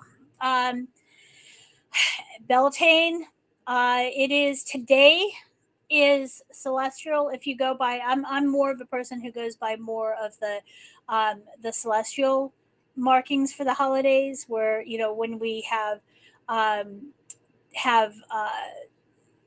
Ostara, Litha, um, Maven, Maban, and the winter solstice Yule. Those are all when the sun enters the cardinal signs. So when it enters Aries, Cancer, Libra, and Capricorn. So then when you're at 15 degrees, like right in the middle of the fixed sign, that's where we have the cross quarters. And we're in the middle of Taurus. And Taurus, we're entering our last 2 hours, so we're going to call some Taurus energy up here. If this is going to be Mercury retrograde and Taurus. If you haven't donated yet, now's the time to donate. If you haven't looked at the auctions, you got to do it now. Look at the auctions. There's a lot of great stuff there. And this is our last push. Even if you can give $1, $2, every little bit counts. There's only 2 hours and 15 minutes left of the auction. Snag those things up. Snag those things up now. Um, I there's a lot of great things there. There's readings. Mary Hawk will do a numerology chart, which I haven't. I used to be into numerology. Maybe that's my Mercury retrograde thing, is to go back and get back into numerology. Um, so so definitely, if you can, I'm going to go ahead and put the link up for the auction. And this is divination and the auction. If you go back to just take that auction off of the last slash, that's where you get the whole telethon page. So let me show you. This is the whole telethon page right here. And this is givebutter.com/C for campaign/Correllians Live. And this is really good. You can still share this with your friends, because we still have like a couple more hours left, and they can, if you just share this link, they'll know where to see us. If you share this link, then you've got the information on how to donate to us. And then you click here and there's the auction, and you can see all the wonderful things that we have on the auction. So givebutter.com/Correllians Live /auction for the auction. 15-minute tarot reading with First Priest Most Reverend Phoenix Coffin Williams. Oh, did you see the painting, the hand painted stuff that Reverend Emerald was doing? That is amazing. Shameless plug. This is my daughter's work. She is an artist, and this is Alone and Complete. She does a lot of pagan themed art, including there's some stickers down here that she has done as well. And stickers for reproductive rights. So here's Uterus Gang, here's Girl Gang, and then she drew this. She woke up from a dream with this in her mind, and she's like, "Mom, I have this great idea." I'm like, "Quick, write it down, fold it up, put it in an envelope, and mail it to yourself, and don't open it, so you can prove it's your design." So so you can have a copy of that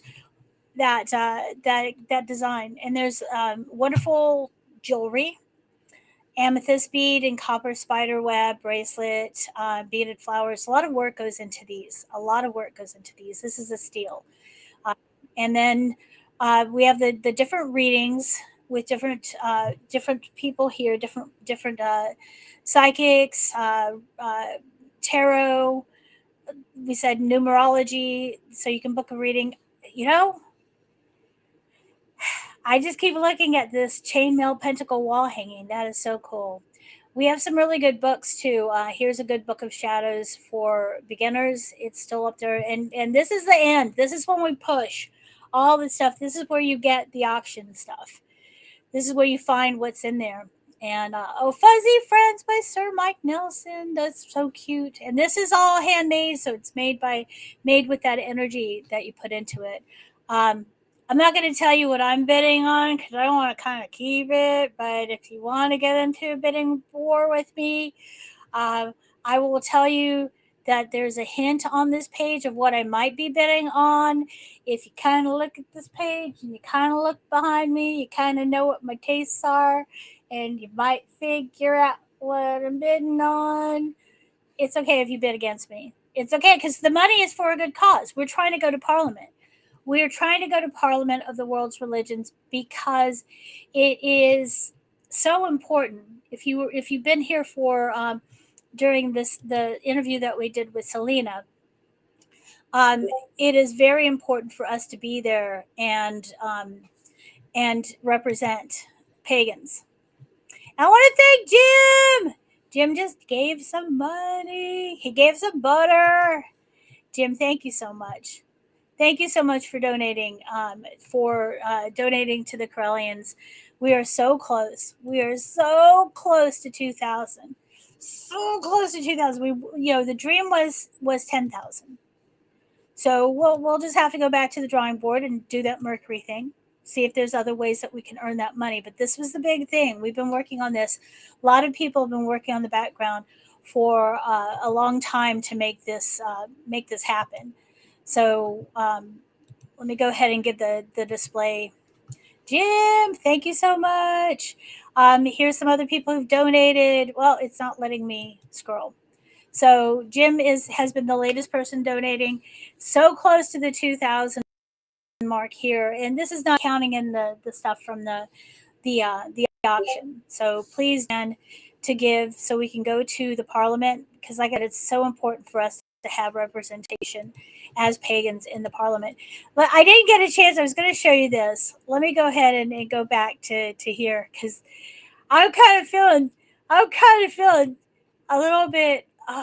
I'm trying to keep my competitive nature down. If you donate, you can just donate, straight donate like Jim did. If you donate, Jim donated to me. Thank you. That's what I was gonna say. Is when you donate, you can choose one of the team members to donate to. So I really thank you. You are such a goof. You are such a goof. Well, I was like, I'm the only person, because I'm the other person who donated to me. I'm like, somebody else has to donate to me. So spread some love with some of the other. Emerald needs more supporters too. Cosmo. If you don't want to give to anyone here, there's also a where you can like none. You can choose none, but it's nice to give to us. And then if you want to, you can put a GIF or a GIF. I don't call what you call it. I don't call what you call it. I just appreciate your I swear. donation. I swear, I remember Jif used to be like Jiffy peanut butter. I love peanut butter. It does not love me though. Hi, Pam. Hi. How I'm you looking doing? at the puppy dog. What I'm puppy looking dog? at this puppy dog. Oh, did he give you a puppy dog on the GIF? GIF butter? The GIF, the GIF, the image. Yeah. We'll just call it an image. Sure. The small little moving image. We have a message from Jim. He says, I appreciate you coming out from behind the curtain today and sharing your wisdom. Oh, Jim, that's so kind. Aww. Thank you so much. We're all capable of doing all this. Oh, absolutely. We work so hard as a team here. There has easily been over 200 hours put in to this entire telethon. And we all worked. There's probably about 10 or 11 of us working behind the scenes here for all of that time. And to bring you what we've brought you this weekend. There are 2 hours and 6 minutes left until we sign off for the final time this time around.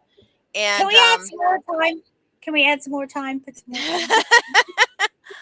I don't know that that's a possibility, my friend. I just don't know. You know, a show is a show.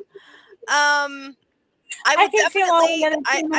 would definitely like to see a lot more donations. So if you have that money in your couch cushions, just enter in your credit card or your PayPal, or I don't even know if it allows bank account or not. Probably not direct ACH from your bank account, but enter in whatever information it allows you to enter, please, and give us that couch cushion change.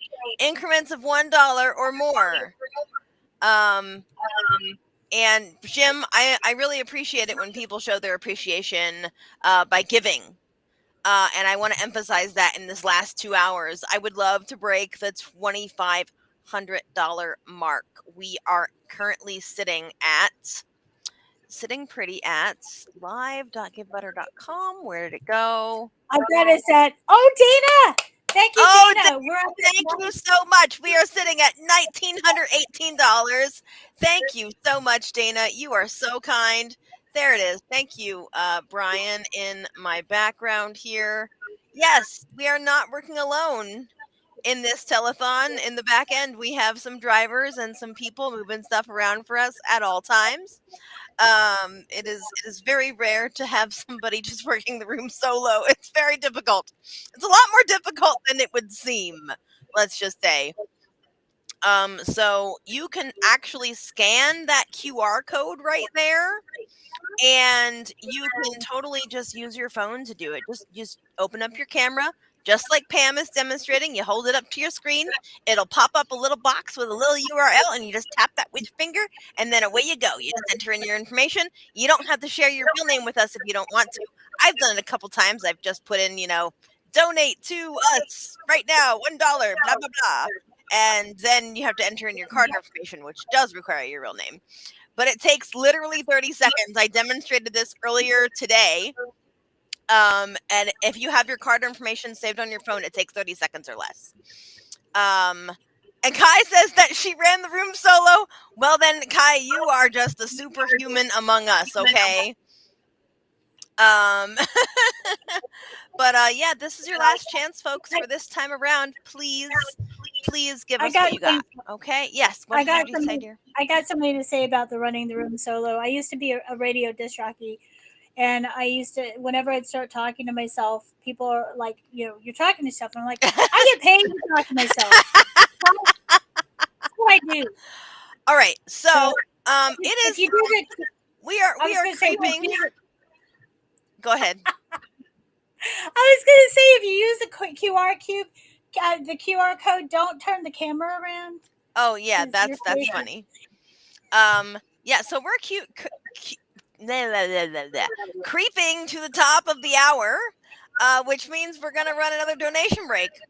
I absolutely love the ASMR one that Emerald did before. So if this is the right one, you know what? I can't remember which one it is, so I'll just run one of ours. That's okay. But at any rate, we will be back in just a few minutes to start the second to last hour of this amazing telethon. Thank you so much for participating. The penultimate, yes. Thank you so much for participating, and we will be right back.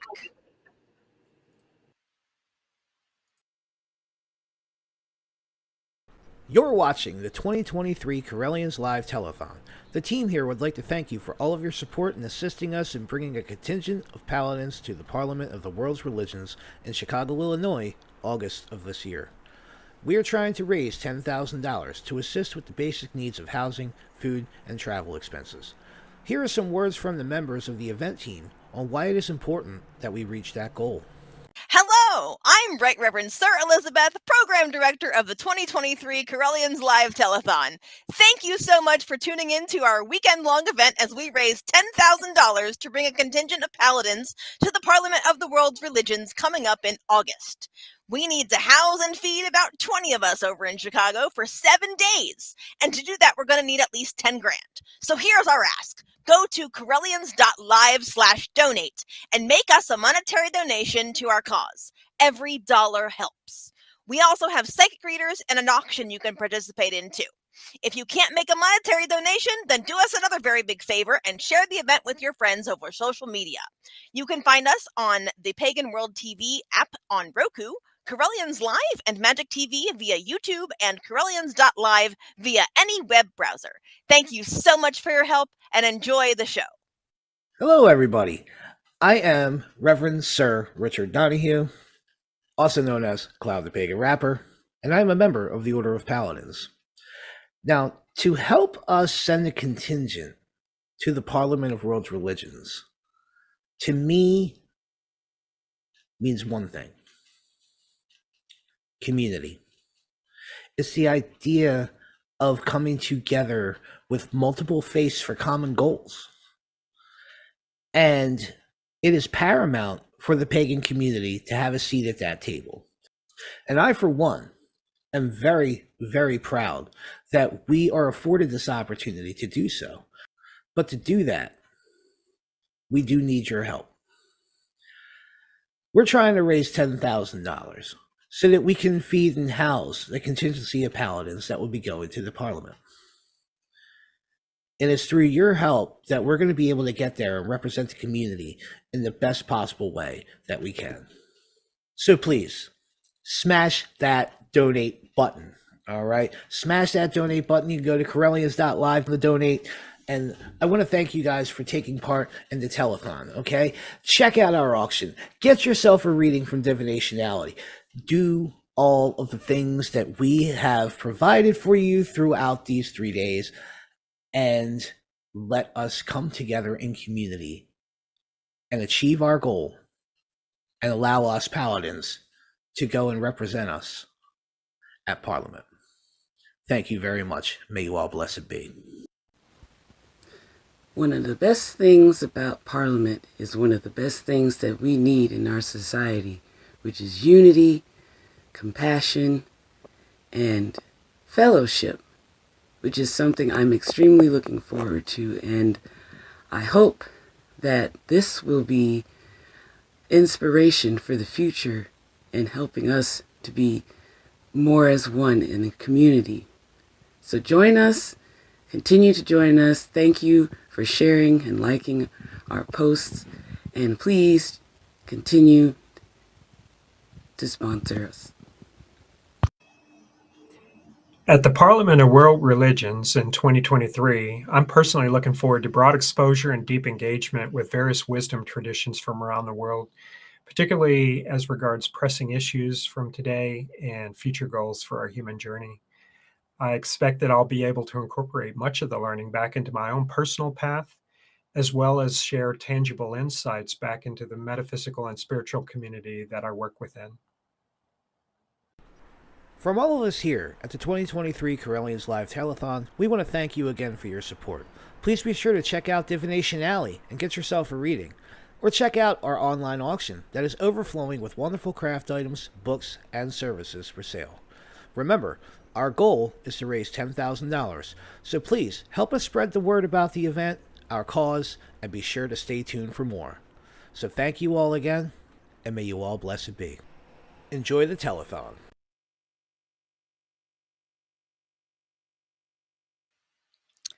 Welcome back to the 2023 Correllians Live Telethon Sunday afternoon and evening block. This is our penultimate, that is second to last hour that we have to spend with you, and we made it.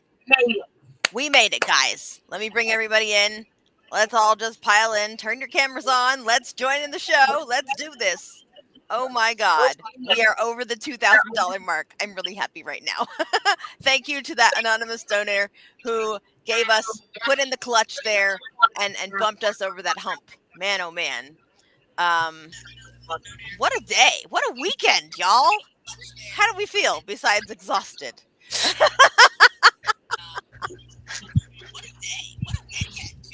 I'm ready for more. One at a time. Brian, how you feeling? Yeah, somebody's giving feedback, so you'll need to put on a pair of headphones, I think.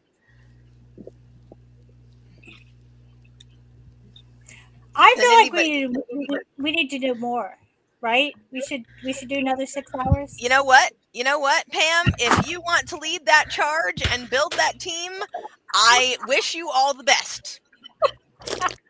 This Paladin General right here will be taking the next year off from all big projects. So if you want to lead that, you have my blessing. And I don't think anybody here will be helping you, unfortunately, at least for a few months, because we're all tapped out. I think the telethons are kind of like giving birth. When you after you have it or during it, you get all that pain, and then you forget months later, and you're like, let's do another telethon. So we have to get our birth amnesia first. That is that's kind of really true. Okay, I forgot that this is kind of what it felt like at the end of the first one. How about you, Sir Ebony? I know that yesterday was, oh my gosh, a mammoth chunk of time, and you overcame so many obstacles. A lot more than people realize, and I don't even want to go into it because we're going to keep it positive. So I'm just going to leave it at that. Well, Okay. I'll do positive. You don't have COVID. Kai, you're right, but my goodness, you went there. I'm sorry. I felt so bad during the I last know. telethon when it happened. I can't believe she did that earlier with COVID. That's just It just goes to show her true talent and her dedication that she was able to do the last one and do such a good job with it. Well, absolutely. when I had it, I Absolutely. wanted to sit there and die on my couch. Yeah, I pretty much agree with you. When I had COVID, it was over the top. It was nothing that I could deal with and do anything else with. So I do thank you again, Sir Ebony, for all that you do and all that you have done for this team and for the Paladin Order itself. So let us explore the reasons why we are here. We are here because we are among a contingent of paladins going to the Parliament of the World's Religions, and this $2,000+ will assist us to find housing and to buy ourselves food and probably a little bit for transportation if we have any left over. I think it's pretty much all going to go to housing at this point because renting those Airbnbs, while it is cheaper than getting a hotel rooms for all of us for the week, it is very expensive. So we're going to make those arrangements happen. Not to worry, because we are definitely. Let me turn my phone ringer off here so you guys don't have to worry about that. We are definitely a resourceful bunch. So Kai, what are you looking forward to at Parliament? Well, first of all, it's going to be weirdly. It's nothing to do with the Parliament. It's just Correllian, because the first thing is since we've not had in-person events, I miss my Correllian road trips. Mm-hmm. So me, Phoenix, Deb are driving from Buffalo to the Parliament. So we're going to have our Correllian road trip. So we'll have our Correllian karaoke, which means I will get to the Parliament with a positive attitude, ready to get there and to serve the tradition and to serve the pagan community. So I guess I'm looking forward to a positive in-person. I'm looking forward to be able to serve in person. That I guess what I'm saying the most. Right. Yeah, I totally agree. Being together in person again with everybody is sure going to be super amazing for me as well. I'm one of those people where I like to be with people and then I like to be alone and then I like to be with people and then I like to be alone. So that is going to be something else. Oh, hello, Deb. You're watching out there in audiovisual radio land. Thank you so much for being here. Another one of our paladins. I am so glad to see you have finally been able to tune in. As for myself, another thing that I'm going to be looking forward to at Parliament is the amazing Langar, which the Sikh community holds every single time that the Parliament happens. I'm laughing, Liz. For what? Because when I did the first witch hour, I'm like, Liz really loved it. She kept going on and on about it. It was amazing. It was really good. They have vegetarian. They have vegetarian food and the mango lassi, which is basically like a yogurt, kind of a smoothie type beverage, is chef's kiss, absolutely delicious. And they'll feed you as much as you want until you're hungry, until you're no longer hungry and you're full. Go ahead. So weirdly, having discussed that, the person that she was talking to during that podcast should have been in bed because they had a show in the morning. Yeah, that would be me. But I was saying, weirdly enough, one of my most favorite memories from the Parliament, the one in Toronto, had nothing to do with my experience. Well, it did a little bit. Me and another member of the tradition came upon a man who looked frazzled in the hallway. I helped the man out a little, but then went about my business and went and did other things. But this other person sat there for just about the whole darn week. probably missing out on many of the programming that they wanted to go to. But instead, they sat in that hallway and helped Sir Patrick McCollum out. And that eagerness to help a person out and forego their own experience for helping people out is one of our main cornerstones as paladins. And I'm sure we all know I am talking about our general, Reverend Liz. So that was one of my best moments of Parliament, that you took the time to help that man out basically the whole darn week. It was incredible. Those were one of the best 3 days of my life. And it was exactly as she stated. He was in the middle of the giant hall that we entered, standing near one of these, like, I don't know, I like to call them like vertical flags. And he was just like a banner. It's like a vertical banner. It's a vertical flag, essentially, saying, welcome or whatever. Thank you for pantomiming, Reverend Mary. And I got to experience like a different side of Parliament. Okay, a lot of people think that Parliament is just for getting together and meeting friends and learning about different cultures and customs and traditions and religions and all that good stuff. But honestly, it is a place for people to come together and like make things happen, make movement, real movement in the world. For those of you who are not aware, His Excellency Reverend Patrick McCollum, who I have been helping now for about 2 years, formally, that is, he is a world-renowned peacemaker. Okay, he has fought for religious freedom and world peace for going on 50 years now. And to be able to assist him in that way, to be able to learn, oh, okay, this is what it takes. This is the kind of friendships and interconnectedness you need to have with other world leaders to be able to actually move the conversation forward, and not only the conversation, but make conversation turn into action. That was just that was worth it for me. Like I had looked. It's funny because I had looked through the Parliament book. They give you like a book of all of the things happening throughout the week, and nothing really caught my eye, and I'm kind of glad. Okay, because that made it kind of a little bit easier to forego. I mean, I would have forgotten it anyway, because hello, Patrick McCollum, he needed help. But it put me in that position to be able to help him more easily. And it really told me that the gods had put me there for that exact purpose, and I am a better human for it today.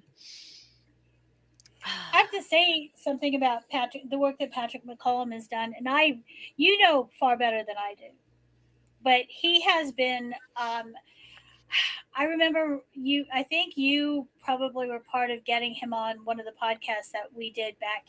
I think it was on. Yes, it was on 12-12-12 in on Pagan's World. It was 12-12-12, the December 12th, 2012.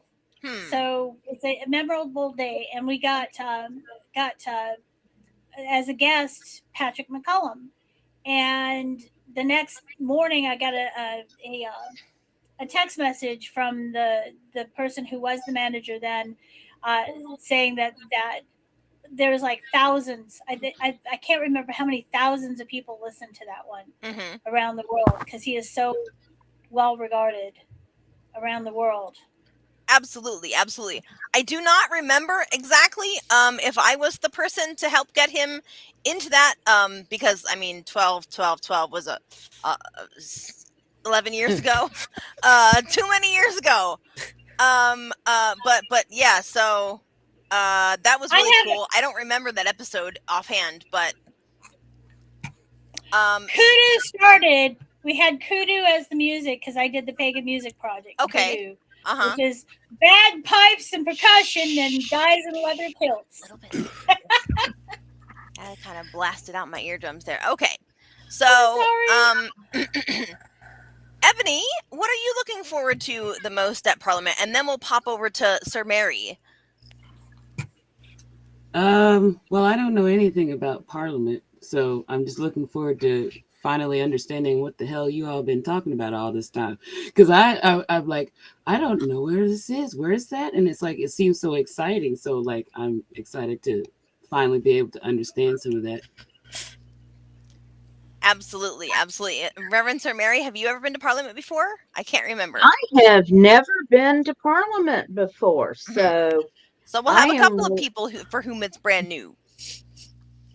so I'm really looking forward to going. I have been a student of world religion all my life, got in trouble for reading about religions other than Christianity when I was a kid. So I'm looking forward to the opportunity to talk to people from different faiths, learn more about other faiths, and just the whole experience of being there, because every time I listen to those of you who've had the opportunity to go, you always talk about what a spiritually transformative experience it's been for you. Mm-hmm. Yeah, I mean, I think just having so many people together when you focus on the purpose of why you all are gathering, it kind of harmonizes everything. And in our studies as Correllians, and Correllian adjacent people, we understand that energy is nothing but vibration, and that people in a space definitely can sync together. We do that every time we do magic, right? Reverend Sir Rich, I know that this will be also your first time going to Parliament. What are you most looking forward to based on what you've heard in the past? Well, I'm looking forward to, acquiring knowledge from other schools of thought. Attending some of the workshops there that are going to be there outside of, Correllianism and paganism, and just kind of seeing some of the thought processes and ideologies, behind a lot of what they're saying. It's something that's always really interested me, Mm-hmm. and I've always really been, and I think it's going to help me grow, in my own personal practice by understanding, you know, the other ideas out there. That's my main thing on why I want to go so bad. That, and I've never been to Chicago, and yes, I really want to go to Chicago and check that out. Um, but yeah, I mean, really, it's really about seeing and witnessing the spectacle of all of these different faiths coming together for a common goal of understanding. Which is something that our community really, you know, we've been climbing that hill for a long time, and it's nice that we have a seat at this to be able to have a voice at it as well. So that's what I'm looking forward to the most. It's going to be a wonderful experience. Wonderful, wonderful, absolutely wonderful. Oh, and Brian popped away before I could ask him, but he and I have talked about it before. Go ahead, Kai. What have you got there? During the Crafty Correllians, because right before it we had manifesting money, and it was such a great talk that during Crafty Correllians, I made a money spell jar to help get us some more money for the paladins. I also made some paladin candles, so I'm just hoping I'm gonna keep these lit. I'm gonna keep this candle lit until the end of the telethon tonight. But I wanted to. I thought of another reason why it's really cool to be going to the Parliament. Sure. And Selena Fox was talking about it earlier.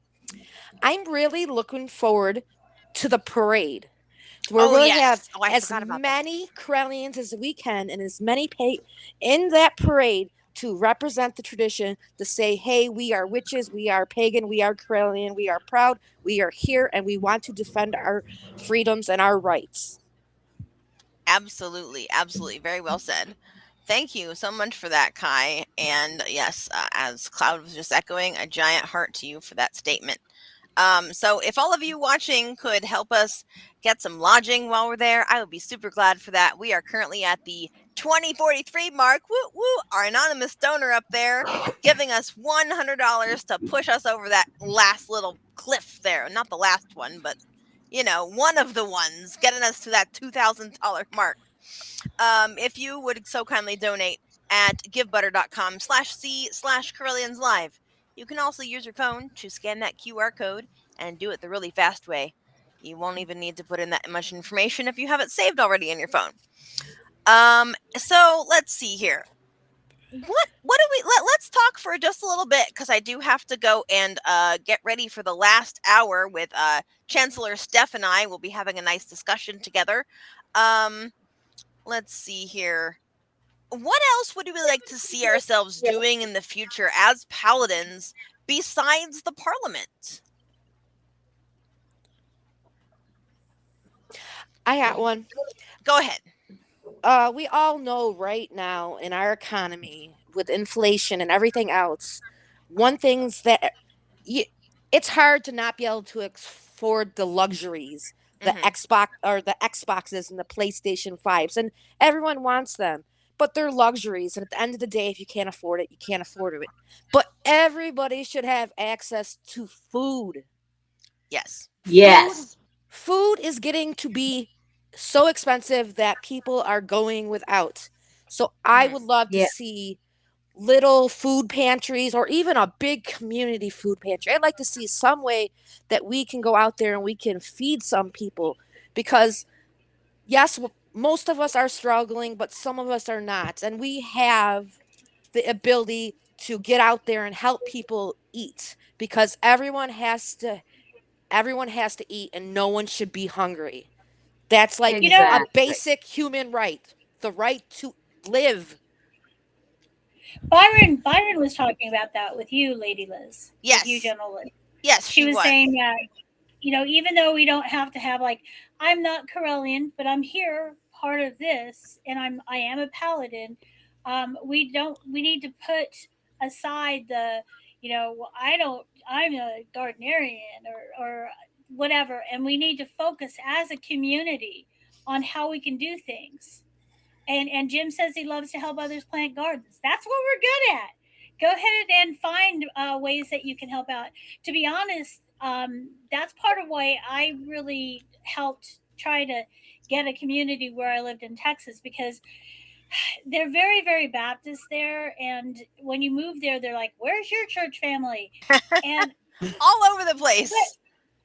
But I'm going to go ahead and say I got jealous that if anyone needed something, they could depend on their church family. If you were running short on rent, if you didn't have money, you could go to your church family. Now, it made me want to go to church.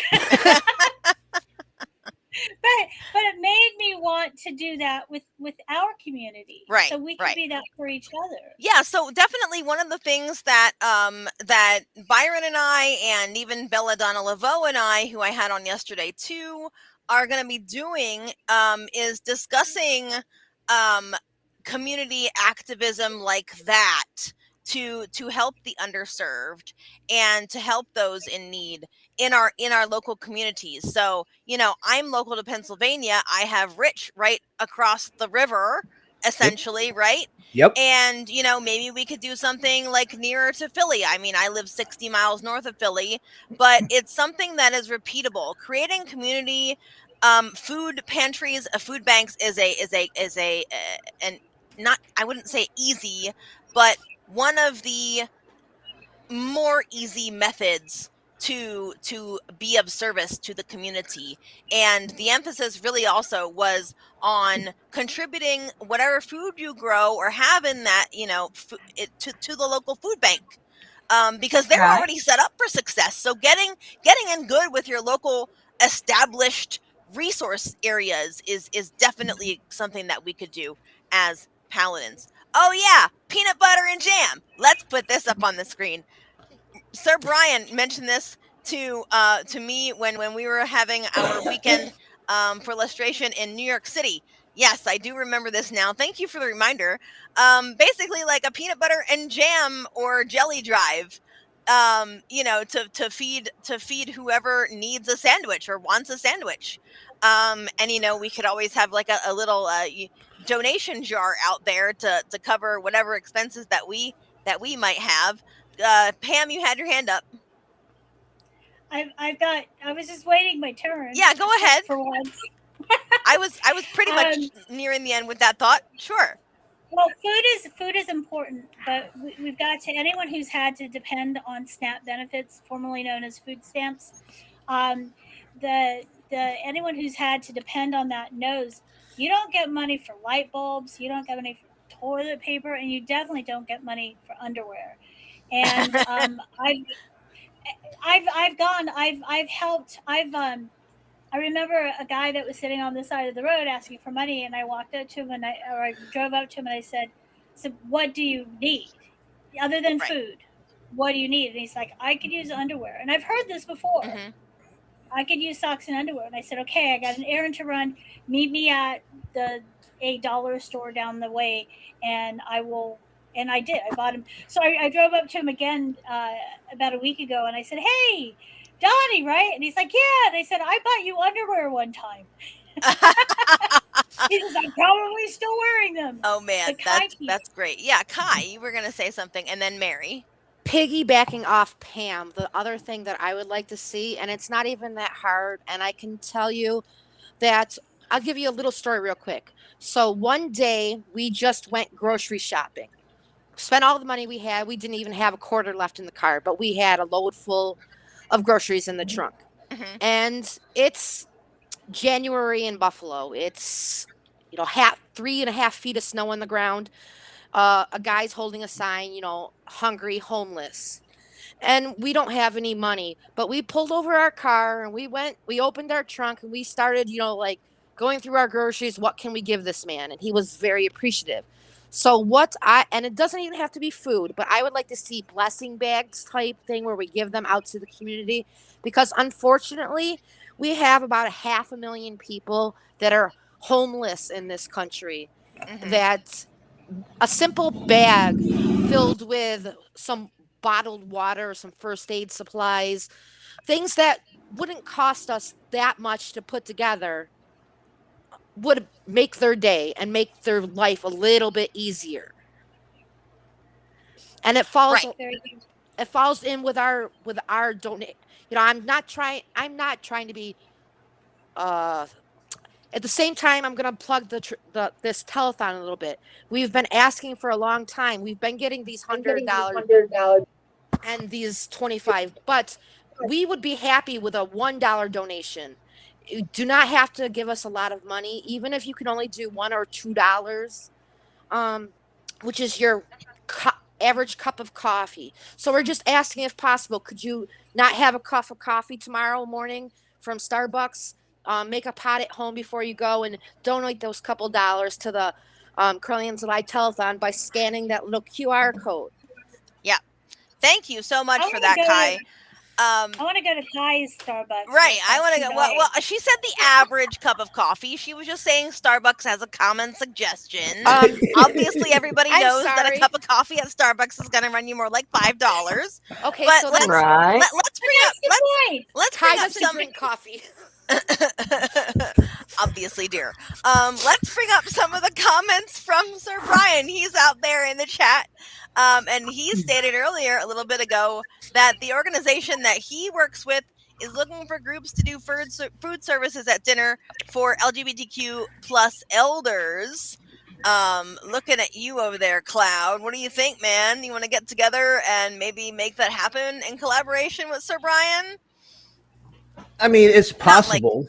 Tomorrow or anything, but in the future. I don't see why we couldn't, Mm-hmm. But one thing I do want to add to that, is that there are already a lot of, organizations and everything that are already out there doing this work that, are having issues with people donating their time and volunteering and being able to help out, in their situation, and I love the idea of, creating a local food bank and or collaborating with local food banks, Right. and making sure they're squared away. Another thing that we could do, coat drives, making sure blanket drives, things to For the help winter time. the people in the wintertime. Yeah.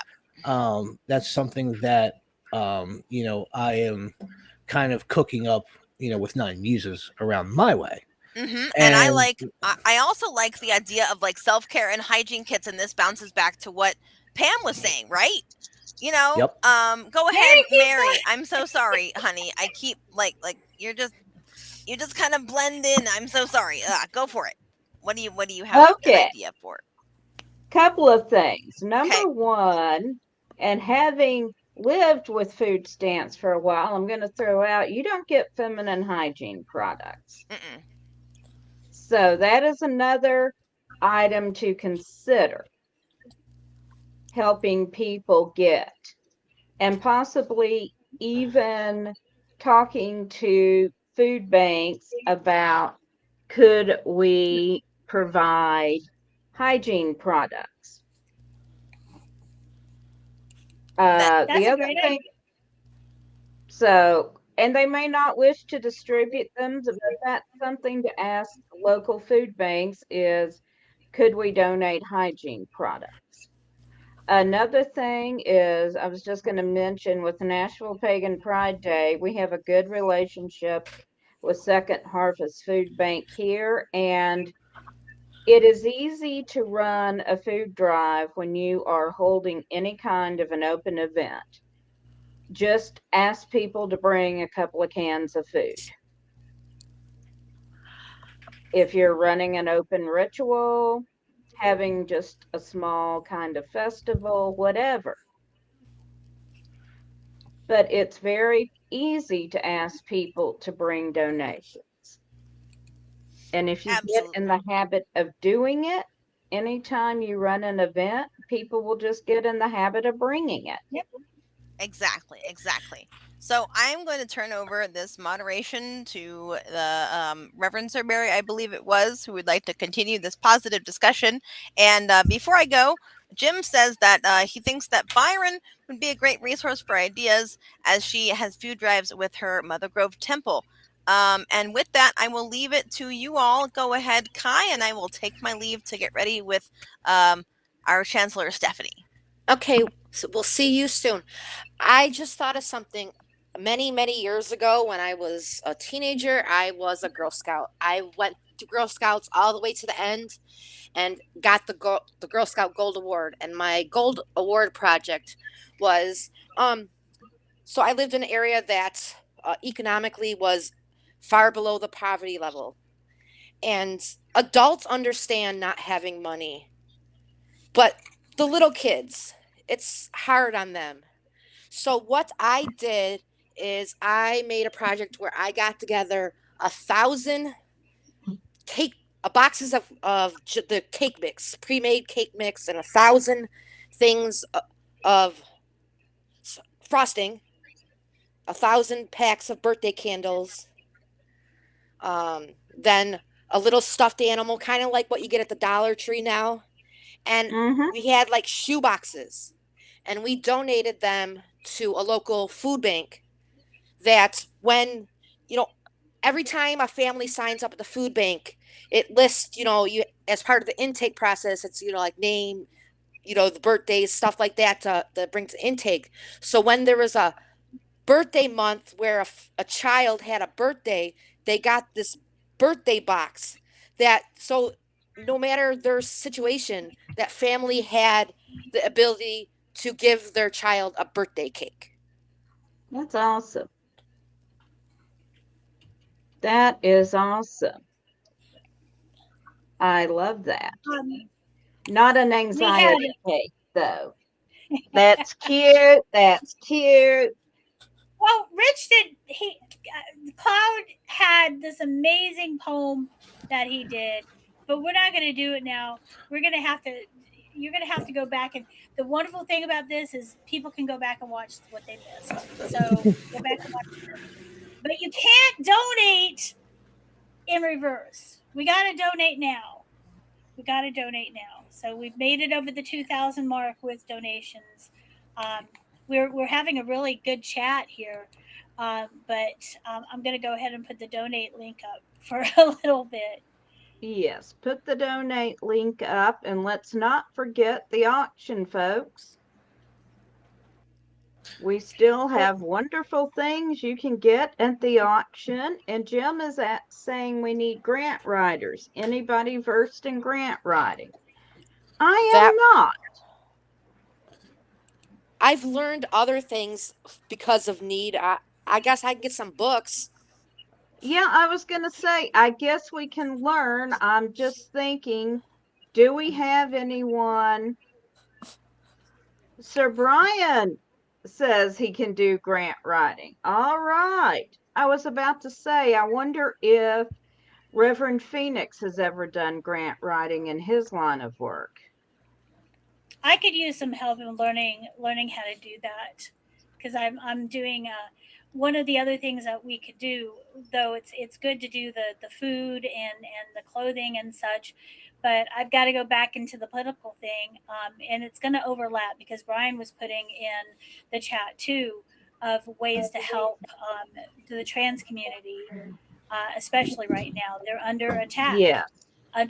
Under big attack. So if there's ways that you can do to be a good advocate, but I'm a member of the disabilities community, persons with disabilities, and we're starting a thing called here in North Carolina, Rev Up NC, which is register, educate, vote, use your power, and it focuses on persons with disabilities.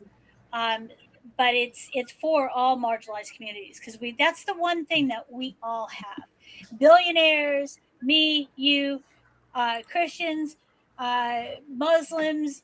If you got that vote, our vote should count. Everyone's vote should Exactly. count.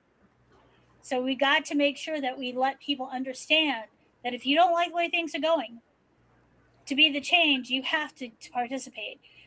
So anyone, I want to back off the political thing because some people get, but it's so important. And Brian makes a good point here. That is true. Corporations need tax write-off. Of course, you also have to have a IRS charity status. So that's another point. And can we refresh the Give Butter and just see if anything has moved? Along with the IRS status, the Correllians are a 501c3. The so you might be Correllians able are. to, yeah. But I'm just right. If you wanted go ahead, to do Pam. I'm sorry. No, I'm sorry. You go ahead, Mary. I was just pointing out, if you are trying to start a small local effort in your community, in order to get tax write-offs, you will have to have a charity status, 501c3 status from the IRS, although you may find an organization that you can use as an umbrella. But speaking of that, it would be real quick. But speaking of that 501c status that you're talking about, the IRS has actually made it quite simple for that to happen. It used to be it is easier. 1,000 pages and like thousands of dollars to do it. Now it's like 2 very small pages and like under $300 if you're a small organization. We're not talking about big fancy ones that obviously cost more, because you can use the easy form, because I've recently filled out a couple of them. So that's another good thing. A lot of pagan groups don't go for that 501c status, even though they should, because they're because they just don't realize that it has become a lot easier to do so. So if we get more pagan 501c charities, that's more money coming towards, things that we as pagans would rather see than correct big huge stadium-sized churches. Well, I mentioned that you don't need a lawyer because you said it's really easy. But if you're feeling you had questions like, because I'm doing political stuff, you don't want a 501c3 because there's a lot of things that hang up. So we're going 501c4 for mine. And if you don't know the difference and you want to say what are the pros and cons for it, you can usually get a lawyer in your area that will help you draft that up and help you with those questions pro bono, because that's part of their, not necessarily write off, but they have to have so many hours that they're giving. So yeah. So but back to giving to the community. Give to this community, please. Yes, please. We do need your help to get food and housing in Chicago. For how many paladins do we have going? That's probably actually a General Liz question. I believe that General Liz said about 20. That's what I think the number is. So that is probably about 2 Airbnbs, give or take. Do you think we can write a grant for this? And Sir Brian says 20. So I'm going to go with realistically 2 Airbnbs, assuming 2 to 3 Airbnbs then, depending on size. I think Sir Brian answered my questions about writing a grant. It's too late for one. So next one, maybe we can do a grant.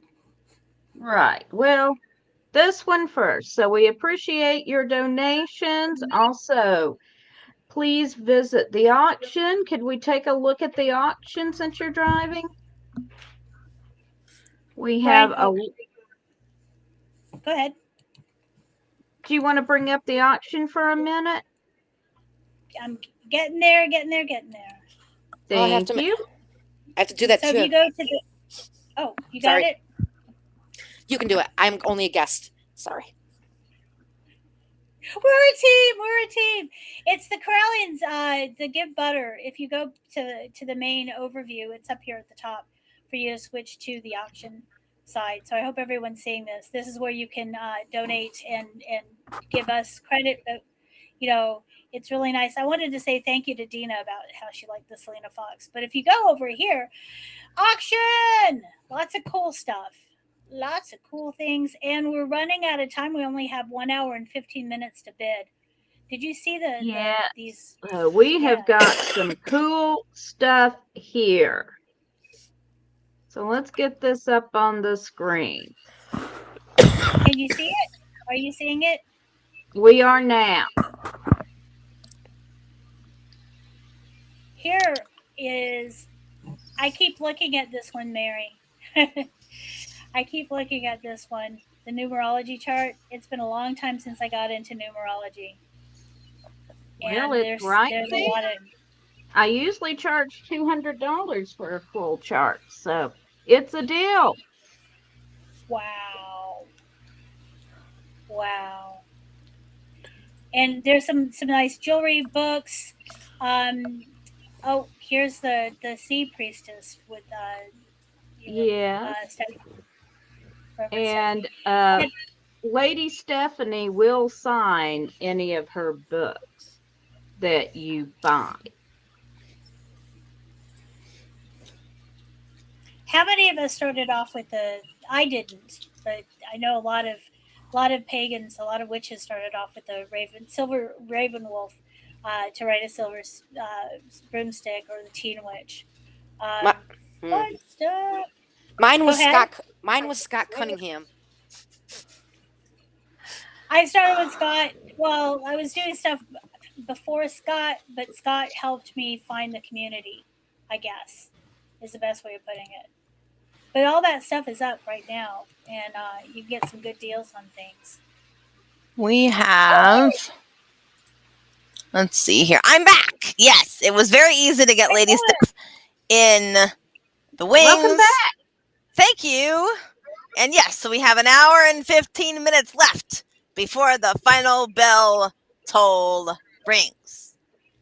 Donate, donate please to our cause. We have so many items that we are not seeing any bids on. So, my only guess is that maybe all y'all are just waiting for like the last minute or two. And then you're going to go, okay, I'm going to bid on this one. And I'm going to bid on this one. And I'm going to bid on this one. And that one too. And that one looks really awesome as well. So I do believe we have more 15-minute readings with First Priest, Most Reverend Phoenix. And readings are incredible, folks. You want a reading with the Most Reverend Phoenix. Absolutely. And so you can also bid on the 2 bracelets that my friend Michelle donated to us. Of course, we heard about Pam's daughter, who drew the amazing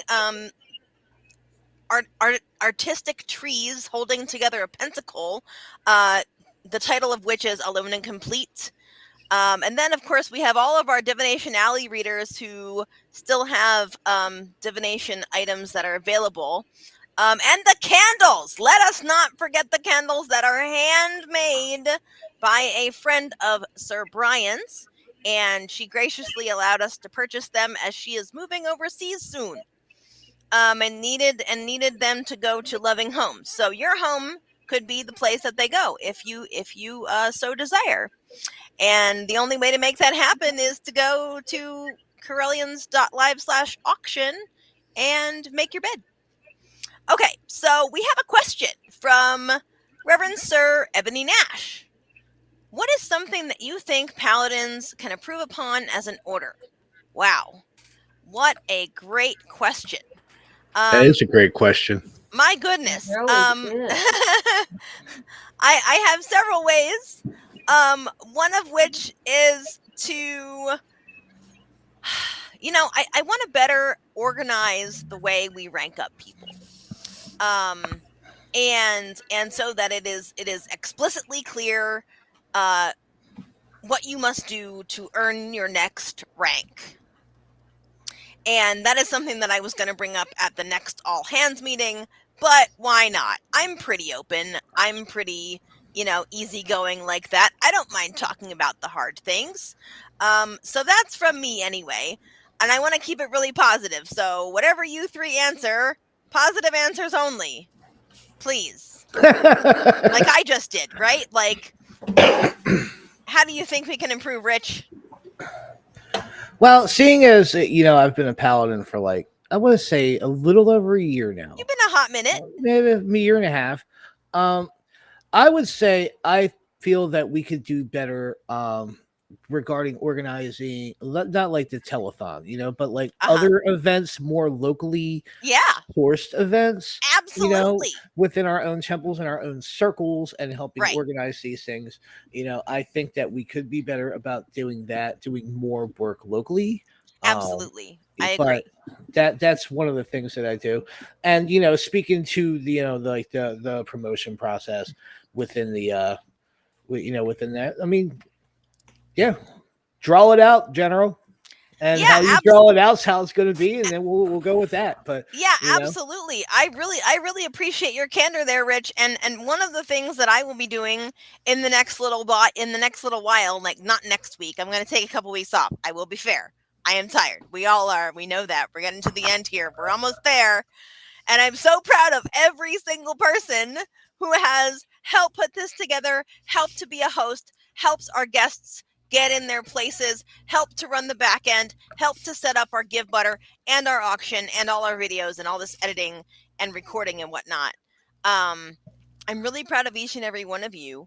And I will be meeting with folks who can get us the techniques that are needed to more locally organize within the next little while here. So yes, research needs to be done.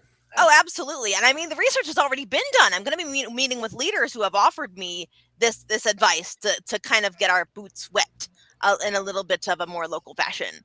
Reverend Sir Kai, is that your hand up there, honey? It's hiding behind your name tag. I'm so sorry.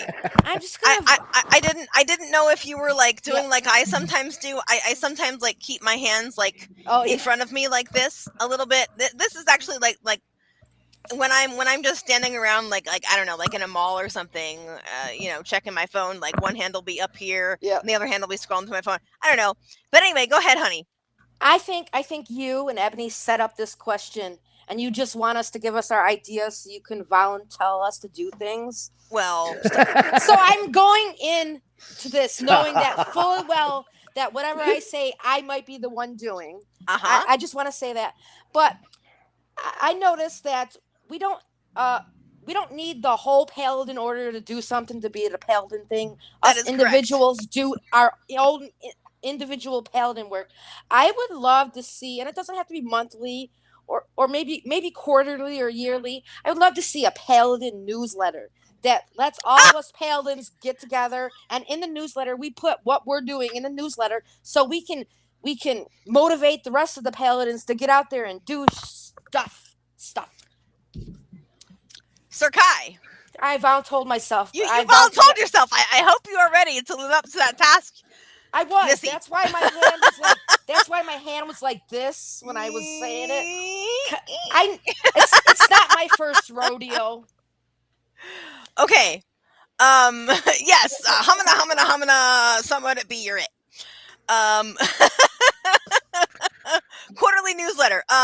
So if you could please, for a quick favor for me, throw that back up there. I wanna promote an ongoing thing until the end of June, which will be cloudwrapswicca.bandcamp.com. $21 for his entire flippin' discography. It's about 3 albums worth of music. My God, Go run, get it.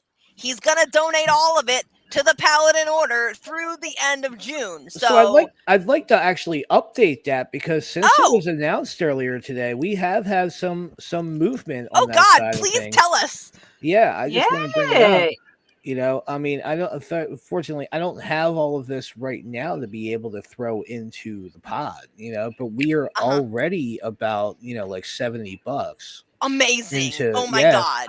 Yeah. So, that's pretty wonderful, and I want to thank everybody. May you absolutely blessed be forever and ever for doing this for us. Like when I was through the moon when you said this yesterday, when you gave me the idea, I'm like, oh my God, what a brilliant plan. I was through the moon clicking on things. Right? And Brian says, Cloud the Pagan Rapper, we'll get everyone. What? I'm not quite understanding that. Maybe we can try again. I'm so sorry. I wanted to post it, and then wait. I'm like, I'm not sure what almost 50 either. hours. Yes, we're a little hours. a little tired. Give Sir Brian a break, Okay, because he was working. We were all working so hard. Yes, I am giving him a break. Like I wasn't boo-hooing him or anything, but then I read that and I'm like, oh well, actually I don't know what he's trying to say. We'll go everywhere you go in your ears. Okay, that makes right that everywhere. Yes, not every right. Okay, and hopefully in your hearts. And in our hearts too. Yes, because oh my goodness. Let's give a heart, and this heart is for like everybody who has worked so hard this weekend. 44 hours and 6 minutes left. So, what do you have as closing comments? 1 minute, 30 seconds for each of you, because we have to do one last donation break. Rich, sorry, Pam, go. 30 seconds. For Sir Cloud, if you want to get his music, you can save money, so that way you can afford the Red album too. Oh yeah. So don't forget to get the Red. Pre-order the Red album. Reverend Sir Kai. You're already going to be at Bandcamp. Our telethon is for those who can't in part for those who can't make it to the Parliament. Us Paladins will go to the Parliament for you and get your voices heard. So donate today. Like right now. Put exactly your right now. Like right now. Smash it. Smash that donate button. But just don't hurt your screens if you're scanning the QR code, okay? Be a little more gentle. Reverend Sir Mary. It's important that we are there as pagans, saying that we are a world religion, and it's important for us to be there, working for more human rights. Please donate and help us get there. Thank you. Thank you so much for that, Reverend Sir Mary. Reverend Sir Cloud, take us away. We love you. Thank you to all of those who have donated so far and to all of those that will donate in the past. Thank you to all of those who have put work in on this event. Thanks for everybody that has organized it. Thanks for everybody who has been tuning in and checking in and watching it. You know, I myself only really jumped into the fray about 10 days ago. Mm-hmm. And, it is, you know, it means a lot to be able to do this work. That is why we want to go to Parliament, because we want to do the work, and going there enables us an opportunity to do just that. So please, one more time, I'm gonna say it. I've been a broken record about it the entire telethon. Smash the donate button. All right. So honestly, though, love you. Blessed be. Blessed be to you all. And may Stay you all be tuned well. for one Blessed final be. hour. One final hour, folks. We'll be back in 4.5 minutes. Thank you, each and every one. You're watching the 2023 Correllians Live Telethon. The team here would like to thank you for all of your support in assisting us in bringing a contingent of paladins to the Parliament of the World's Religions in Chicago, Illinois, August of this year. We are trying to raise $10,000 to assist with the basic needs of housing, food, and travel expenses. Here are some words from the members of the event team on why it is important that we reach that goal. At the Parliament of World Religions in 2023, I'm personally looking forward to broad exposure and deep engagement with various wisdom traditions from around the world, particularly as regards pressing issues from today and future goals for our human journey. I expect that I'll be able to incorporate much of the learning back into my own personal path, as well as share tangible insights back into the metaphysical and spiritual community that I work within. I'm Sir Brian John Ellicott, member of the Sacred Order of Paladins, and I want to thank you for this opportunity to talk to you about the Road to Parliament 2023 Correllians Live Telethon, 50 hours of magic and community.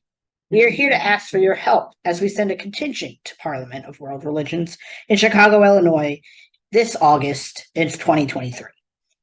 We're going to give voice to you, to our community, during these next 50 plus hours to help raise our goal of $10,000 so that we can supply housing and food for the Correllian nativist tradition members who are going to Parliament this year. And we humbly ask that you continue to donate and bid on our auction, get tarot readings and other divinational readings from our readers over in Divination Alley. And I again want to thank you so much for this opportunity to talk to you about the Paladins and why our telethon participation, your telethon participation, is vitally important to our participation in Parliament in Chicago this August. Our attendance is vitally important. Now more than ever, we see the need for our freedoms and human rights to be defended and preserved. And as pagans, we deserve a seat at the table for those conversations. And the best way you can do to help us is to donate, bid on auction items, and get divination readings. I am offering readings this weekend over in Divination Alley. The link is below. Thank you so much for your time. Have a great day. Hello, I'm Right Reverend Sir Elizabeth, Program Director of the 2023 Correllians Live Telethon. Thank you so much for tuning in to our weekend-long event as we raise $10,000 to bring a contingent of paladins to the Parliament of the World's Religions coming up in August. We need to house and feed about 20 of us over in Chicago for 7 days. And to do that, we're going to need at least 10 grand. So here's our ask. Go to Correllians.live/donate and make us a monetary donation to our cause. Every dollar helps. We also have psychic readers and an auction you can participate in too. If you can't make a monetary donation, then do us another very big favor and share the event with your friends over social media. You can find us on the Pagan World TV app on Roku, Correllians Live and Magic TV via YouTube, and Correllians.live via any web browser. Thank you so much for your help and enjoy the show. Hi, I'm Reverend Mary Hawk, and I am a member of the Sacred Order of the Paladins. Why are we going to the 2023 Parliament of World Religions? Because representation matters. It's important that pagans be there to show that we are a growing tradition, that we are a viable religion and we need to take our seat among other world religions. From all of us here at the 2023 Correllians Live Telethon, we want to thank you again for your support. Please be sure to check out Divination Alley and get yourself a reading. Or check out our online auction that is overflowing with wonderful craft items, books, and services for sale. Remember, our goal is to raise $10,000, so please help us spread the word about the event, our cause, and be sure to stay tuned for more. So thank you all again, and may you all blessed be. Enjoy the telethon. And we're back with the final hour of the Correllians Live 2023 Telethon. Oh my goodness. 50 hours that we have brought you music, magic, conversations, a little bit of debate, and we are going to be here for the last hour with the Most Reverend Stephanie Leon Neal, who is a sister to me and a mentor and most of all a friend. She has recently been acclaimed to the chancellorship, appointed to that role. And I am just so happy to be able to spend the next a little while with her and have some good conversation. Lady Steph, welcome. Welcome. How are you? I am exhausted, but I still have this giant smile on my face. So, sorry, just having to take care of a couple peripheral things, but that's okay. I have the driver here for me now, so that's good. Goodness, Lady Steph, you've been watching all weekend. What's been your favorite part so far? Oh my. I won't pick one because Okay. with Selena and Belladonna and you and the music, the good conversation, and Mary Hawk and Pamela, and not to forget about Kai's wonderful crafting. I mean, Lady Kai is so mesmerizing. It's so fascinating to watch. 1 minute she's talking to you, the next minute she's off doing something else in the other corner of the room, which is only making it more special. And then she shows up and then she produces such beautiful work. And just I don't like to pick favorites because everyone was absolutely wonderful. Thank you for that. I myself, I was trying the rest like a whole heck of a lot.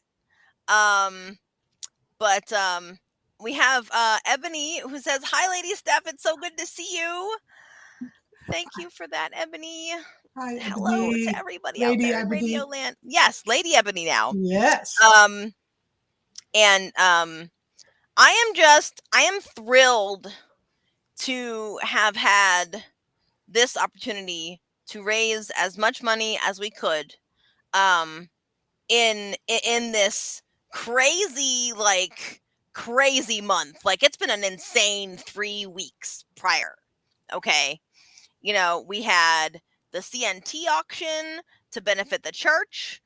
We've had Lord Ed selling his books and Lord Don selling his jewelry, and still now we've had let me see what can we bring up the good give butter, please, to see how many donors we've had so far? Sir Brian.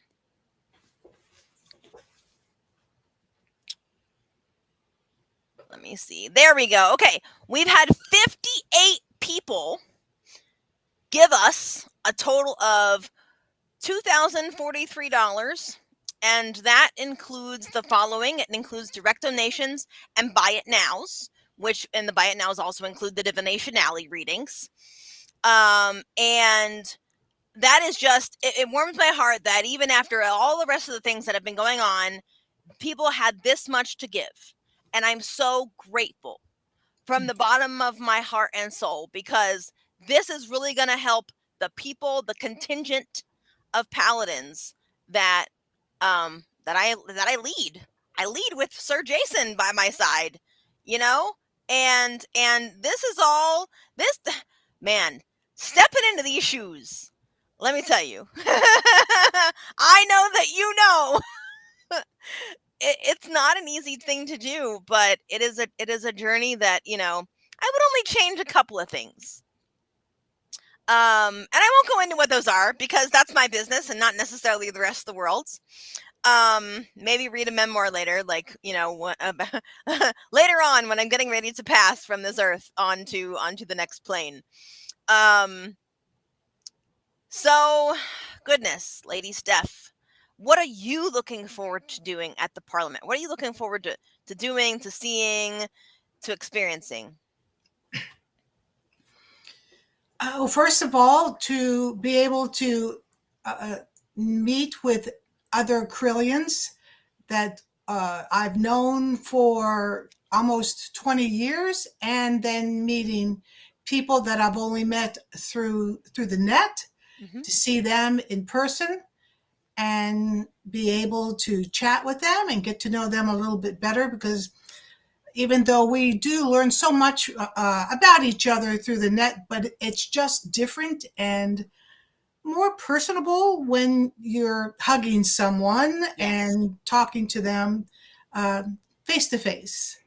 Absolutely. Absolutely. And, you know, I honestly, after 3 years of pandemic apartness, I am ready for us to just run and tackle each other with the biggest of hugs. We Correllians, most of us, I gotta say, some of us are fist bump people. That's cool. But I'm a hugger. And I know you're a hugger. I'm going to give you the biggest, longest hug that I have ever given. And it is going to be so nice to just be in the same space together. Yes. Well, bring it on. Really. Oh yeah, absolutely. I'm rip roaring up. We're only 3 months and 7 days out. Yes, I've been counting. So our total right now is $2,043. I would love to top 2,500 in the next 50 minutes. So if folks can just dig deep who haven't donated before, or even if you have, if you want, go donate, go bid on an auction item or 5. I know Kai out there has a few auction items that she's just waiting for the last bell to go ahead and scoop right up, because that's her style. Let's see, who else do we think might be waiting for that last little bell? Who else are our auction hawks, let's call them? I think Lady Lori Blackman. I don't know, maybe yourself. You're awful quiet over there. Oh, hold on just a moment. Okay, it was just my mom. She dropped something. Just wanted to make sure she was okay.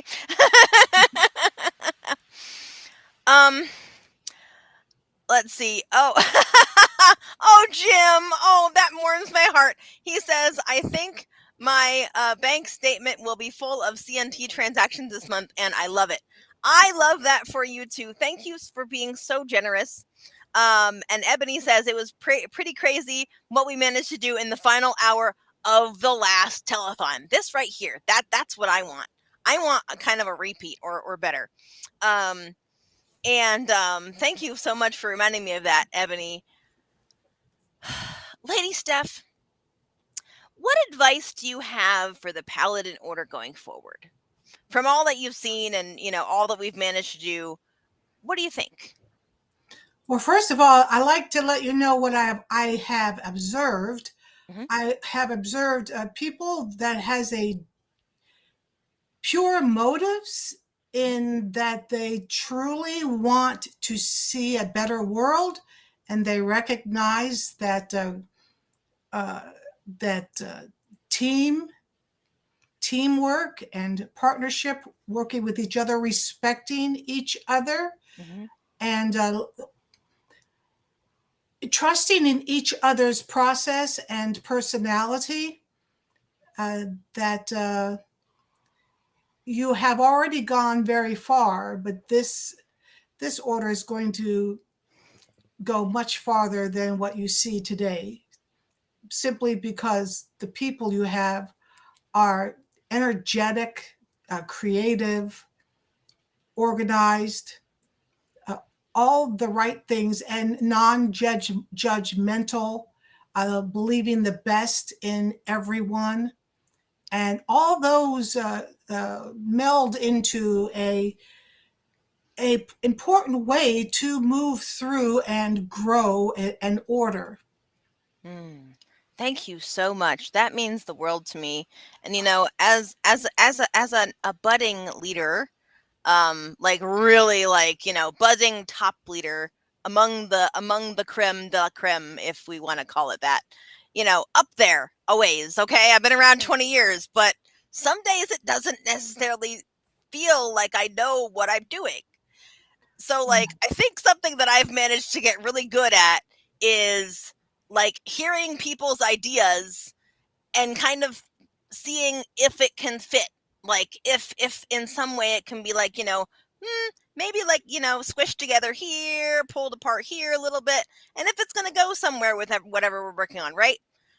And another thing is that I really appreciate about my team, this team that brought us here to the 50th hour, is that no matter what kind of pivoting we had to do, there was very little panicking, there was very little fussing, and you guys, I am not going to name how many pivots we had this weekend, because all y'all don't need to know. It was nearly flawless. Like twinkle, like freaking ballerinas just flittering across the stage and avoiding each other, and maybe sometimes they like gently bump into each other, but it's almost magical in the way that it all came together into this cohesive event. And I am very grateful. Jim says, I grabbed 2 of Lady Steph's books during the auction, and I can't wait to sit down with them and a cup of tea. Oh my goodness, Jim. Which of the 2 books did you decide to get? And for those of you who are wanting to make a last minute auction bid, please go to Correllians.live/auction. If you would like to make a straight up donation to our cause, please go to Correllians.live/donate. And you can bid right there on the website, and the auction one will take you actually to the Give Butter. Everything goes through Give Butter. And we have 45 more minutes in which to do that before we bow out and the curtain falls. Let me see. What other kinds of questions? What else do we want to talk about, Lady Steph? Do you have any questions for me? I like your headgear. Oh, thank you. Isn't it lovely? Yes, it is. Even though you have beautiful long... Oh, yes. I have gorgeous hair. Trust me, it falls down past my waist. But yes, but I guess one question I would have for you is that one of the main qualities of a good leader is not dealing with an oversized ego, and you do not have an oversized ego, which helps all of the people that work with you. You recognize that they are just equal in partnership with you, and everyone. It's easier to stay on the same page when there's no competition related to, well, my idea is better than your idea. Right. Because I think every idea is a good idea. Well, on the most part, every idea is a good idea, but maybe sometimes an idea, maybe it's just not the right timing. Right. Or it's just not formulated clear enough. Right. So yeah, not enough tweaking yet, which are all remedied. Yeah.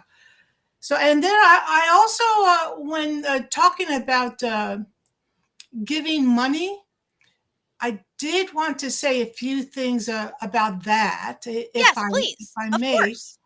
Now, this is the way I have worked, and I'm saying money because to me that is such a cold term that people usually try to gentle the phrase by saying funds. Right. I pleasant, but then sometimes when you're talking turkey, you just have to talk turkey. So I am Just say what it purposely. is, right? That's right. So I'm going to be just bringing up a few things, and you're welcome to jump in there. Sure. And once again, this is just a way, not the way, to handle money, and handling money to the purpose that a person can understand how money grows through giving. Yes. So now some, when they were taught by their parents or teachers or some friends, or however they learned how to work with money, they have possibly picked up a belief system, which we all live by our belief systems. And all belief systems, they're not, one's not better than the other. It's just your belief system on how you decided to live your life. And we all have these, but I'm going to focus in on, the money. So, okay, so all right. So the main motive why we earn money is obviously so that we may take care of our living needs and adventures, but first, paying yourself and your family first. Oh, absolutely. And that is really a golden rule, because some people don't do that. They end up paying for other things instead of first you and your family. But then at the same time, the other side of that coin is that some folks stop there. They just stop there. They earn their money, they pay their bills, they make sure that they're good, their family's good, and they just stop there. Right. And all right, that's a belief system. Nothing wrong with that. But then if you want to start entering into how to cause money to come back to you, the only way it's like money is like a boomerang. It depends on how you process that. So if you want to throw out your boomerang, your money, by giving, then that will swing right back to you and to catch it. And then the same thing, throw it, catch it, throw it, catch it. Lady Steph, you are absolutely correct. And I will speak on that. I want to thank the second anonymous donor of the day for giving us another $100, and for Pamela for giving us $2. And we are now at the 21:45 mark. Round of applause. I really, really, really love everyone who has been so generous with us once again. Animal Crossing claps. I don't know how. Oh, like this. Okay. Sir Brian demonstrating off screen. I really love the idea that you use it like a boomerang, okay? Like it goes round and round and round and round, and then it comes back and you catch it, and then you have more of it for yourself. And I personally have experienced this in the last 5 years. I went from having a job and I discussed this a little bit earlier, so it might sound like a repeat because it is. And I went from having a job for 3 years at Walmart, barely making ends meet, barely being able to pay my expenses, my own expenses for myself. And, and then I took a leap. I took a wild leap into the darkness, as it were, into the unknown. And I tried to do my own business for about a year and a half. I got myself to the last Parliament by myself. And with the help of a few awesome people who I was able to do witch boxes for a little bit there. And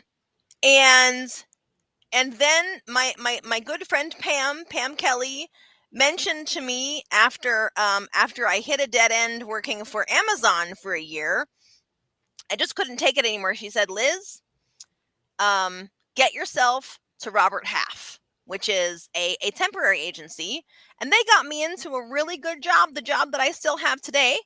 And now I am living. I am, for the once in my life, I am making more than minimum wage in my state. And like, I mean like the minimum living wage, right? Not this $7.25 an hour nonsense. That's the federal. So, I have also done things like I have a deal with the god Saturn. Every Saturday, if I'm going out of my house, I take cash with me, and the first person I see on the street who is homeless, like a homeless vet, they stand around on the sidewalks a lot with their cardboard signs, and I ask them, I can give you cash or we can go get something at the grocery store. What do you need? What would you rather? And most of the time they take the cash. Some of the time we walk down the block and we buy them, like, I don't know, like a sandwich or a burger or fries and a Coke or whatever. And in that way, I push the wealth out, and then it comes back on me, and it creates this wave, like the waves of the ocean. And it reminds me of the waves of the ocean because I love listening to ocean sounds as I sleep, beach sounds. And I like going to the water parks, and they have those wave generators. And it just reminded me, it only has to push out, and then it retracts, and then the water does its own work for a while. And my goodness, let's see, what was that psychological trick that popped up there? Oh yeah, psychological trick, bid an odd number and challenge people like me to even the total to something divided by 5. I like that. That's a clever trick. And Jim Sayers has this to say: if money isn't moving, it's not working for us. Boomerang, never heard of that, but great analogy. So that is something that definitely resonates with people, which I'm glad to see. I'm really, really, really glad for what we have accomplished today. And I can't wait to do any more of this in the future. I am hesitant to say, just as I was the last one, that I will run one of these myself again. But as I think it was Kai said earlier, we don't need every paladin to participate for it to be a paladin-led event, right? So one thing that I'm grateful for is that I have somebody who will be helping me learn different kinds of leadership skills so that I can then teach them and share with them and pass them along to my paladins, which is just going to make us phenomenal. And Lady Steph, I hope to prove true to your prediction that we are going to become an order to make this tradition even more proud than it already is for us. Well, you already know that you are working with leaders. Yes, absolutely. They are all leaders in their own right, and yet you see them in the future as well. If you're a good leader, which you are, absolutely, and you see them even greater, though it seems impossible. Oh, how can these wonderful people be greater? But you see them in the future, and because you see that, you want to always make sure that you're giving your best, because you recognize that they are giving their best. Absolutely. And that's all I ask. I can't ask for perfection. Nobody on this planet is perfect. That's an impossible ask. I would be completely selfish to ask for a perfect show, a perfect telethon, a perfect anything, a perfect product. I want people to give me their best. And at the time, if their best is, of course it's going to be filled with mistakes. I make mistakes all the time. A lot of us have been up almost 12, 13, 14, 15, 16, 17 hours a day working on this entire time, and then actually making the engine go. So, and there's nothing wrong with making mistakes, especially no. when you're working in an order as a team.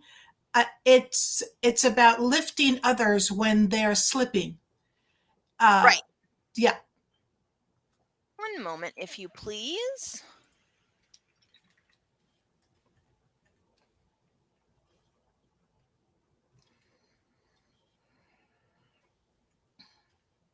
All right, so let me see here. We have 35 or approximately 35 more minutes to go here on the auctions and on the ability to donate for this campaign.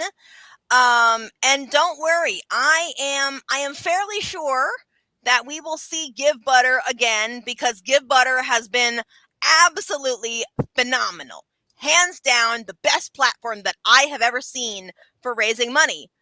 And I have Sir Brian to thank for that, because he has worked with it for a previous job of his, working with nonprofits before, and he's the one who said, "Hey, look at this nice thing over here. It works great." And we went, "Oh, okay, what is this?" I used to call it something else. I would make that mistake all the time. I was calling it Good Butter, but it is Give Butter. And I am just, it is so simple. And then Restream, the Restream.io platform has been just great. Even with all of some of the technical savvy things that we've had to kind of navigate and work through. It just coming to the end of something like this is like seeing a child grow up and get ready to move out of the house for the first time. It's like the last of their teenage years, right?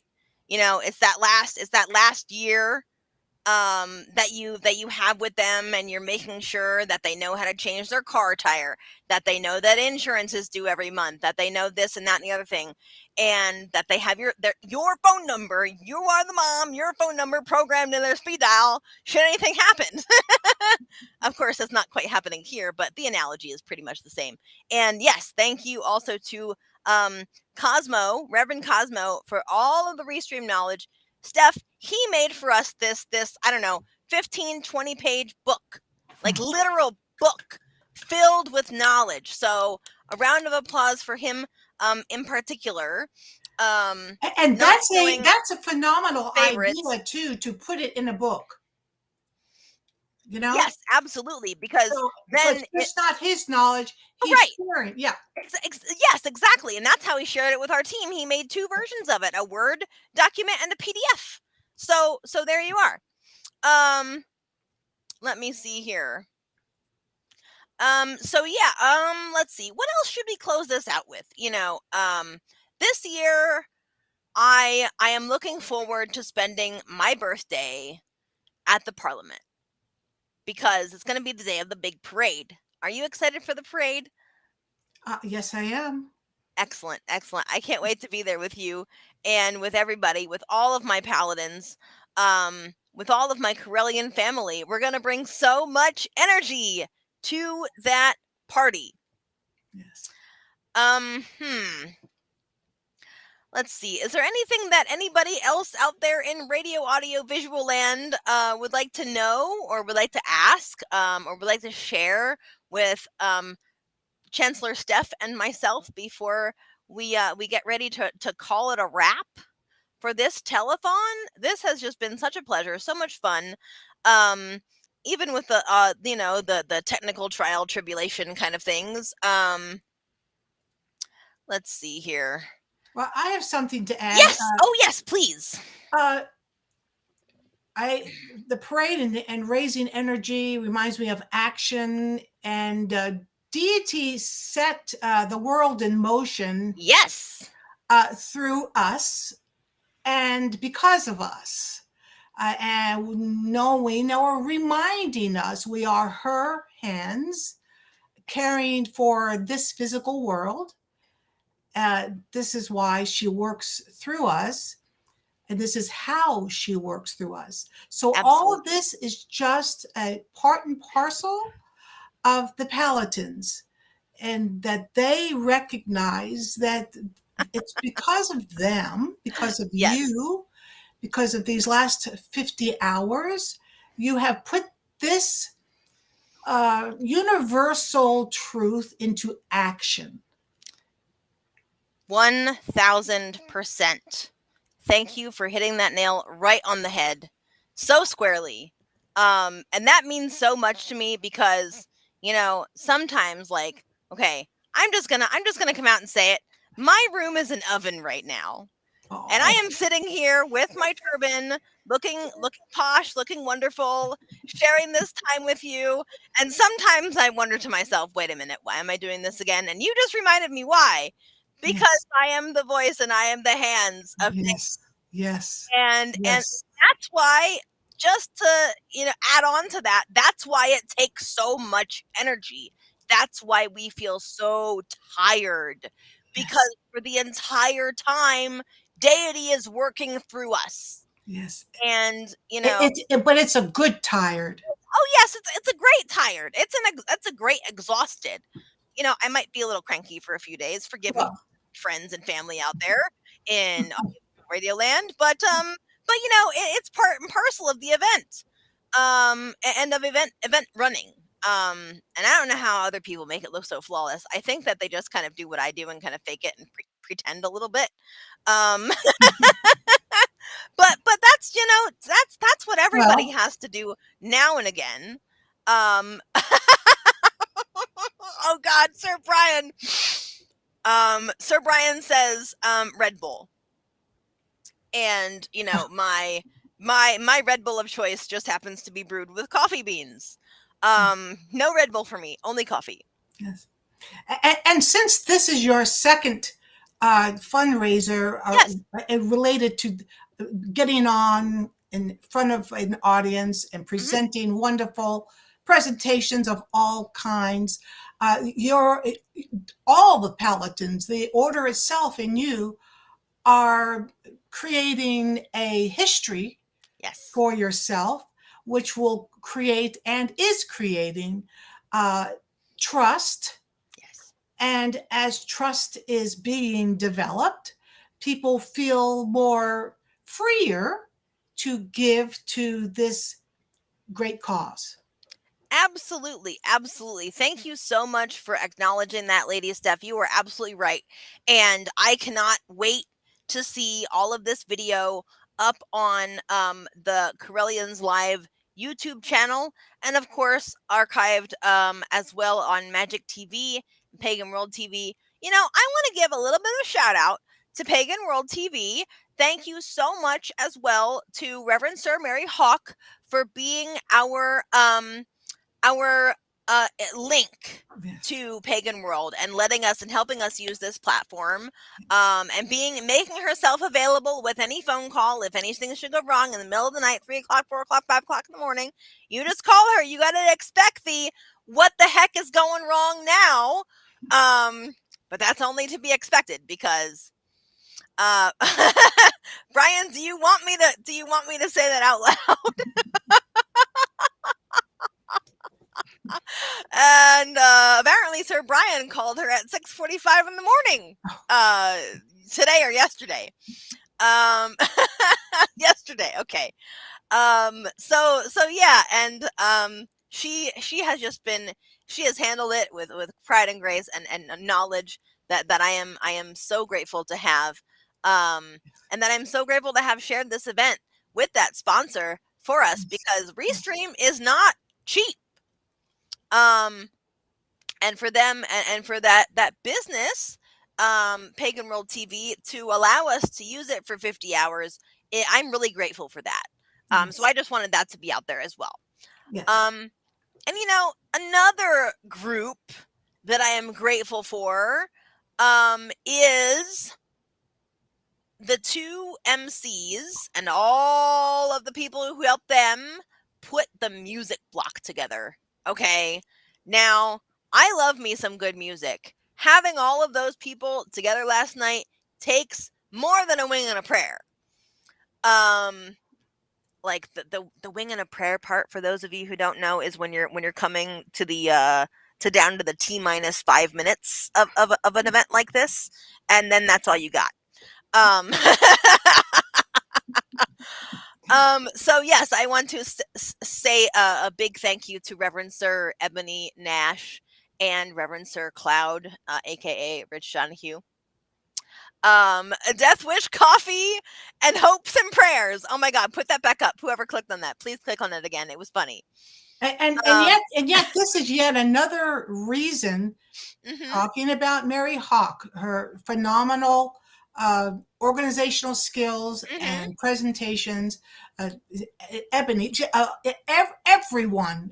That's why I don't like talking about specific names, because when I'm thinking about everyone I've seen here, this is a wonderful way to present all of the tradition's shining stars, because this tradition does not just have a single star. We have thousands and thousands of stars, and by doing this, we're proving it. Yes, we have constellations. Yeah. We have galaxies. Yes. And that I really appreciate that particular recognition, because, you know, stars might shine by themselves out there, but like they're light years and light years and light years away from each other. But sometimes and real stars, they don't mind sharing the limelight. Oh, not at all. Not at all. That's right. And you know, I even brought up the analogy that I love the most. The example that I love the most is that when you have a candle and you light the candle, that's turning potential energy of the wax into kinetic energy and actually physical energy from the flame and heat, right? Yes. And then when you light another candle from that candle, then you have double the actual energy being used into heat. And more stars create more heat. It's not taking away from the first star. Never. Just bringing more light.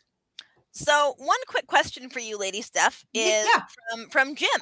Jim Sayers. He asks, Lady Stephanie, can you tell us more about the Correllian shaman path and the Order of World Walkers? Two huge questions. Yes, deep wells. Yes. So I'll try to sum it up as that it can make some sense. The Correllian shaman is basically a training where everything is taught through you completing challenges. So challenges are given to you. You go out into the world and you do those things, and most of it is nature related, right? And then you discover through your own hands and your own eyes and your own ears many things. So in a sense, it's one long quest, your personal quest. And so there's been many good reports on after they take the training, they have new eyes, and when they look at a blade of grass again or a stone, and everyone's going to experience different things, so that's obvious. And for the world walkers, that's more of a huge exploration of reality and exploring all the realities and all the worlds through journeying of many kinds. And it is learning that we are already conscious incarnates, and learn how to put verbiage to that, so that you can then, the person learning, to teach that to the next generation. So once again, that is a very, very broad. Absolutely. It's pretty big. Houses, because each person will approach deity and different reality systems in different ways, because we're different people. So that's why we have different houses, because there'll be a house that will really connect with you, then you go in there and you finish your teachings. And I know through being a world walker that we have lessons here in this reality, the physical reality. But to me, on the most part, we just receive half the lesson. Then when we enter into the astral realms, the different houses, the different journeys, then we receive the rest of the lessons. Right. That makes perfect sense, at least to me. I mean, because I am a world walker. Right. I just remember that. Oh yeah, I am a world walker. Of course, it's going to make perfect sense to me. That sounds familiar. Yes. Okay, so I would like to just raise a couple of more comments. First from Ebony Nash, up there at 1837, if we could, please. Okay, we can do that one first too. Y'all are way too kind. I'm just happy to serve how I can, and that's what makes you amazing, Ebony. My mantra is a quote by tennis player Arthur Ashe. Start where you are, use what you have, and do what you can. Heart. Perfect. Amazing. Love it. Yes. And she also gave a shout out to Pam Kelly, Sir Pam, and Sir Cloud. They really helped to make her job easier and to deal with. And she is so grateful to them for holding down the fort last night. And yes, you guys did a smashing job together. I couldn't be more proud. And haven't you noticed that too? That all of these personalities, they just know when to come in. They just know when to lift up. It's just a thing of beauty to watch. Yes, absolutely. It's delightful. Yes. And Jim also wants to say thank you for breaking that down to you, Lady Steph. You're welcome, Jim. Yeah. And I really like that quote, Ebony. I'm going to have to remember that one. So folks, we have 18 minutes till the final bell. So get your auction bids in. If you haven't registered yet, there is no better time than the present. So hop on that horse, get in with our rodeo. Last minutes of the auction are here. Go ahead and bid now. Correllians.live/auction, givebutter.com/c/Correllianslive/auction if you feel like typing more. Wow. We made it. Finally. Yes. and this cause for the Paladins going to the Parliament, 2 huge events, groups of people colliding together for a week. And recognizing this is such a meaningful gathering, and this is such a meaningful order, that when you give, you take part in the cause. You are literally taking part in the cause because you are giving your energy, meaning, that dirty word sometimes, money. You're giving your energy to the cause, which then you become the cause because now you're part of us. Right, exactly. And I don't view money as a dirty word. And this is something that I also wanted to touch on earlier. Let's read just a comment first. Question: how does one join the Order of World Walkers? Well, we have a World Walkers training group that you would have to join next cycle. But don't worry. That will be opening I believe in January of next year, January or February of next year. And then you take the lessons and you learn and you do the lessons and you are either passed or incomplete on those lessons. We don't really give grades except for those 2. And I know all of this because I'm helping Lady Steph run that boat. With recording, yes. I am a person of many hats. Yes. Or turbans, as the case may be. Yes. Lady So, Elizabeth is my right hand woman. Oh, thank you so much. I really appreciate being your herald for all these years. And Brian wants to point out that he's loving the Indigo Door with Sir Mike. Sir Mike is wonderful, isn't he? He is. He really is. I mean, he's a little bit of a nut, but that's good. I mean, they're tasty, at least nuts. I love me a good cashew or 2. Right. Yes. Because by the time he finishes with you or you finish with him, Yep. you see the tarot in so many different levels. He Mm-hmm. approaches it from all different sides. Oh yes, oh yes, and that is right up Brian's alley. He is a tarot aficionado, Yeah, shall we well, say? I hear good I like things that big about word. Brian. Yes. Oh yeah, oh yeah. Sir Mike, according to Lady Sir Ebony, is life goals. Excellent. Yes, I like to hear that. That's so complimentary of you, Ebony. Oh my goodness.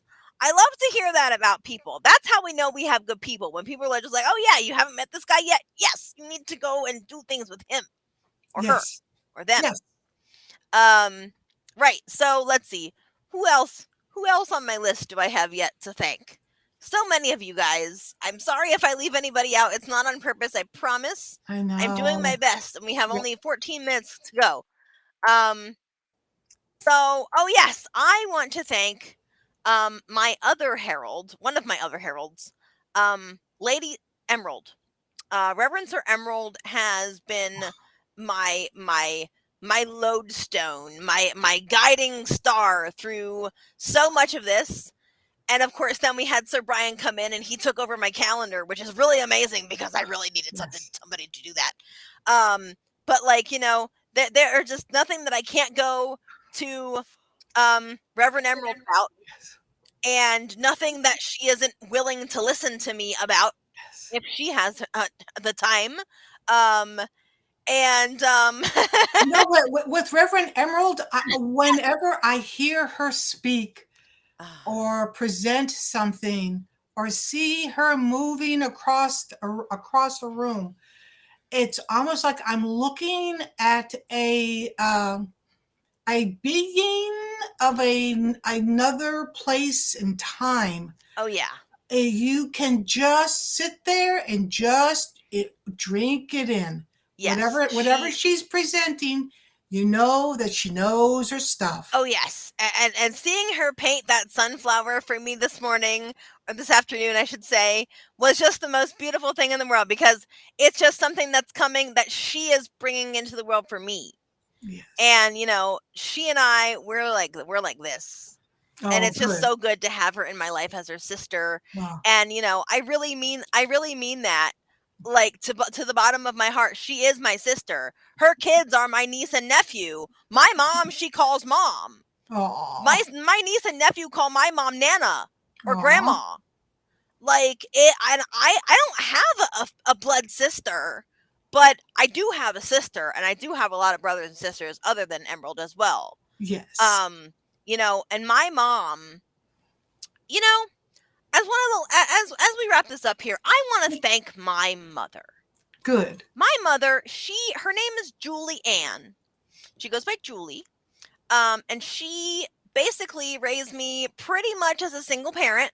My dad, you know, I went to my dad's on weekends all growing up in my entire life there. But when I became a Correllian, she had no worries whatsoever. She did not try to tell me no. She didn't say it was a phase. She didn't have anything to like alter my path. She's just like, honey, you go out into the world. I know. It's your time. That's what you do. You raise kids and then they leave. It's okay. Because I didn't want to leave home. I wanted to stay. Because like when I was growing up, we were really a close-knit family, and I had never known until I turned like 17, 18 what it was like by myself, like out there in the world without family, like a minute down the street. Because my Nana lived across the street from us. And of course I live with my mom. So that's like 3 generations. And then like only 6 hours away was my great grandma, my Nana's mom. So like we were 4 generations deep at that point. Yeah. And you know, when I moved to Ohio for the first time, I got homesick. And you know, and then I moved back home, and my mom, she never once told me that I couldn't come home. She always said, if you need a place to land, if you get in trouble, you call me and you tell me what's going on, and I will come and get you if I have to. And she's done that too. And then, so like, she's never wanted to like join Correllian stuff, right? But then when we mentioned, oh, we're having a telethon, oh, we're bringing over Apu Adman and Lakai, who she considers like her overseas sons from the Philippines. They're wonderful people as well. She was like, oh, they are? Oh, if I go to Parliament, will I see them? Yes, and yes. And we kind of adopted her as the house mother of Paladins. And she is coming to Parliament, and she helped with this year's telethon. This telethon for the auction section. She helped us pick out what items we were going to sell. So thank you so much, Mom. I would not be who I am if I had been raised by anybody else, and there is no one else that I would rather have been raised by. So we have 10 Lady Liz getting into cars with strangers at age 16. WTF? Oh, Mike, aren't you the sweetest? Yeah. Aren't you the sweetest? Yes, house mother! 3 cheers from a house mom. Hip hip hooray. So we have 10 minutes to go, give or take 8 minutes. Julie, the mother of dragons. I guess I am a dragon. Chinese dragon sign. Anyway. Reverend Lady Elizabeth, do you want me to leave now so that you can have the last 10 minutes? Well, sure, that's fine. Yeah, you can take your leave. I suppose. I really enjoyed having this last hour with you. Thank you so much for it. Thank you. And thank you so much. And we will see you again soon, I am sure. I really appreciate you. Oh, I thoroughly appreciate and completely. You and your order. Thank you. Bye, everyone. All right. Thank you, Lady Steph, and take care. Okay. And you too, Mike Neal, you take care of our Lady Steph as well. And with that, it's just me. Here I am. We're at 21:45. And oh my goodness, has this been a long, long day. Long weekend. And, I'm going to go down the list just to make sure that I haven't missed anyone because I don't want to leave anybody out. Okay. So this is in no particular order. We have a chat that I'm part of, for this telethon itself. And, if a person has contributed in any small way, I want to make sure that they're acknowledged. So the first person on my list is Lakai. Lakai Alsense Agama, and he's overseas. And I just want to thank Lakai for taking the time with Rolando Apuadman, and being with us, being on this team for 8 full hours, 4 and 4, yesterday and this morning for the overnight block from 4 to 8 in the morning Eastern, 4 p.m. to 8 p.m. Philippines time. And then I would like to again acknowledge and thank Sir Brian Ellicott and his family for being so gracious enough to help me and be my herald. I know that it's not easy. You taking my calendar has been such a relief of a giant burden. I just want you to know that. And having your family participate in this telethon and donate to us has meant a lot to me as well. Christopher, aka Cosmo. Reverend Cosmo, that book that you gave us is invaluable. And the more we use Restream, I know the more we'll get used to it. But having your book and being able to use it, that handbook has been like a guide stone. If there's anything that I need, I know I can go to it about Restream. And of course, we can edit it like we did for any telethon or any kind of show that we have using Restream. So thank you for that. And also thank you for taking 2 of the overnight blocks as well. Sir Ebony, girl, you and I, oh my goodness, we go years and years back already. And you are just one of the greatest people to have in my corner. And I want to thank you for producing the entire music block and choosing 2 really amazing people to join you. And I want to thank them as well to Sir Pam and Sir Rich, Sir Cloud. And then of course, Reverend Sir Emerald, thank you for the beautiful, beautiful journal. And Reverend Sir Kai, thank you for donating to get me and Sir Brian a journal. That was really, really kind of you. And yes, thank you. Thank you. Oh, Ebony, I freaking love you too. Like, you don't know. Like, I can't describe the amount of love that I have for each and every person, okay? Reverend Sir Jason, thank you for standing beside me. Right, Reverend Sir Jason, I should say. Thank you for standing beside me as the other general, the second general in this order. Standing tall and helping me through get to the tough times and encouraging me when I need it and kind of slowing my roll when I need that too. Everybody needs somebody who can just be like, Liz, that's a bad idea. So yeah, you're my best friend, man. What can I say? I have a lot of best friends. All of you are my best friends, but I've known Jason for like 20 years. And he and the and I and the Neils, like, we've all known each other since I was like grasshopper, basically 16. That's so many years ago. And for Reverend Sir Kai, thank you so much for making our pivot, our first giant pivot with the advertising.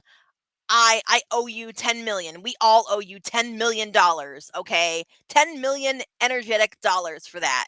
Because man, we were really in a rock and hard place without that last minute pivot there in the last 10 15 days of this telethon before the green light came on. Sir Kim, I know that you weren't able to participate this year, but thank you for keeping the ball rolling for the Order of the Nine Muses while Sir Rich was helping us. And while he has been dealing with some family issues as well. You are rock solid, and I owe you a big thank you because I Sir Rich is my brother. Lady Lori Blackman, thank you for being here for this baby bear as my sister bear. And thank you also to Chad Blackman, Reverend Sir Chad, for being here when I need to talk to you about the hard stuff too. And then let's see, Mary Hawk. Mary, you know what I owe you. I owe you $1 million for helping us run this restream the whole weekend and being available 24/7 anytime we needed you to fix something. And Sir Pam Kelly, thank you for bringing your laughter. And Goddess is good all the time, Lady Ebony. You know it. Thank you, Sir Pam, for bringing your laughter and your lightheartedness and just your sweetness and your goodness and your skills with your voice. We would not have had such an awesome video at the very beginning had we not had you. And I just want to thank you for being my friend as well through all of these years. And you know, if you know, and you know. And let's see. Thank you to my brother Rich. Sir Rich, you know, I can't name all the things that you know that we've been through in the short few years that we've known each other. But you producing your music, you giving us the opportunity to have all of the goodness of your songs, your discography for $21 from here through the end of June for this project just means the world to me, man. There's no more words that I can say. I'm out. And of course, Abu Adman himself, thank you so much for watching me and for participating with me and for being so willing and such a good student as well, and for also being willing to run for 8 hours with Lakai Alcent Agama from the Philippines, y'all. And with that, we are at the end of the 50th freaking hour. I am exhausted, but it's a good exhaustion. And a big thank you also from myself and from the whole team via Ebony over here with the last words, the last great big words here. I love this. Big thank you to the Red Album artist and panelist. And it did mean so much to have you with us last night. I know there were lots of like different technical difficulties, but we got through them like butter. We are at $2,150 from 61 amazing supporters. Thank you, thank you, thank you. And I know that we will do amazing things with this money. We will go and we will represent your needs and your wants and your desires at the Parliament of the World's Religions. And yeah, auctions are closed. We'll have the final numbers here in just a little while. I'm not really sure how that works. That would be Sir Brian's department. He's the guy who ran all the Give Butter stuff for us, basically. So I don't know that I have anything else, guys. I'm pretty tired. I'm gonna go chill out, have some water, and all of you go drink water. May you all very, very much blessed, blessed, blessed be.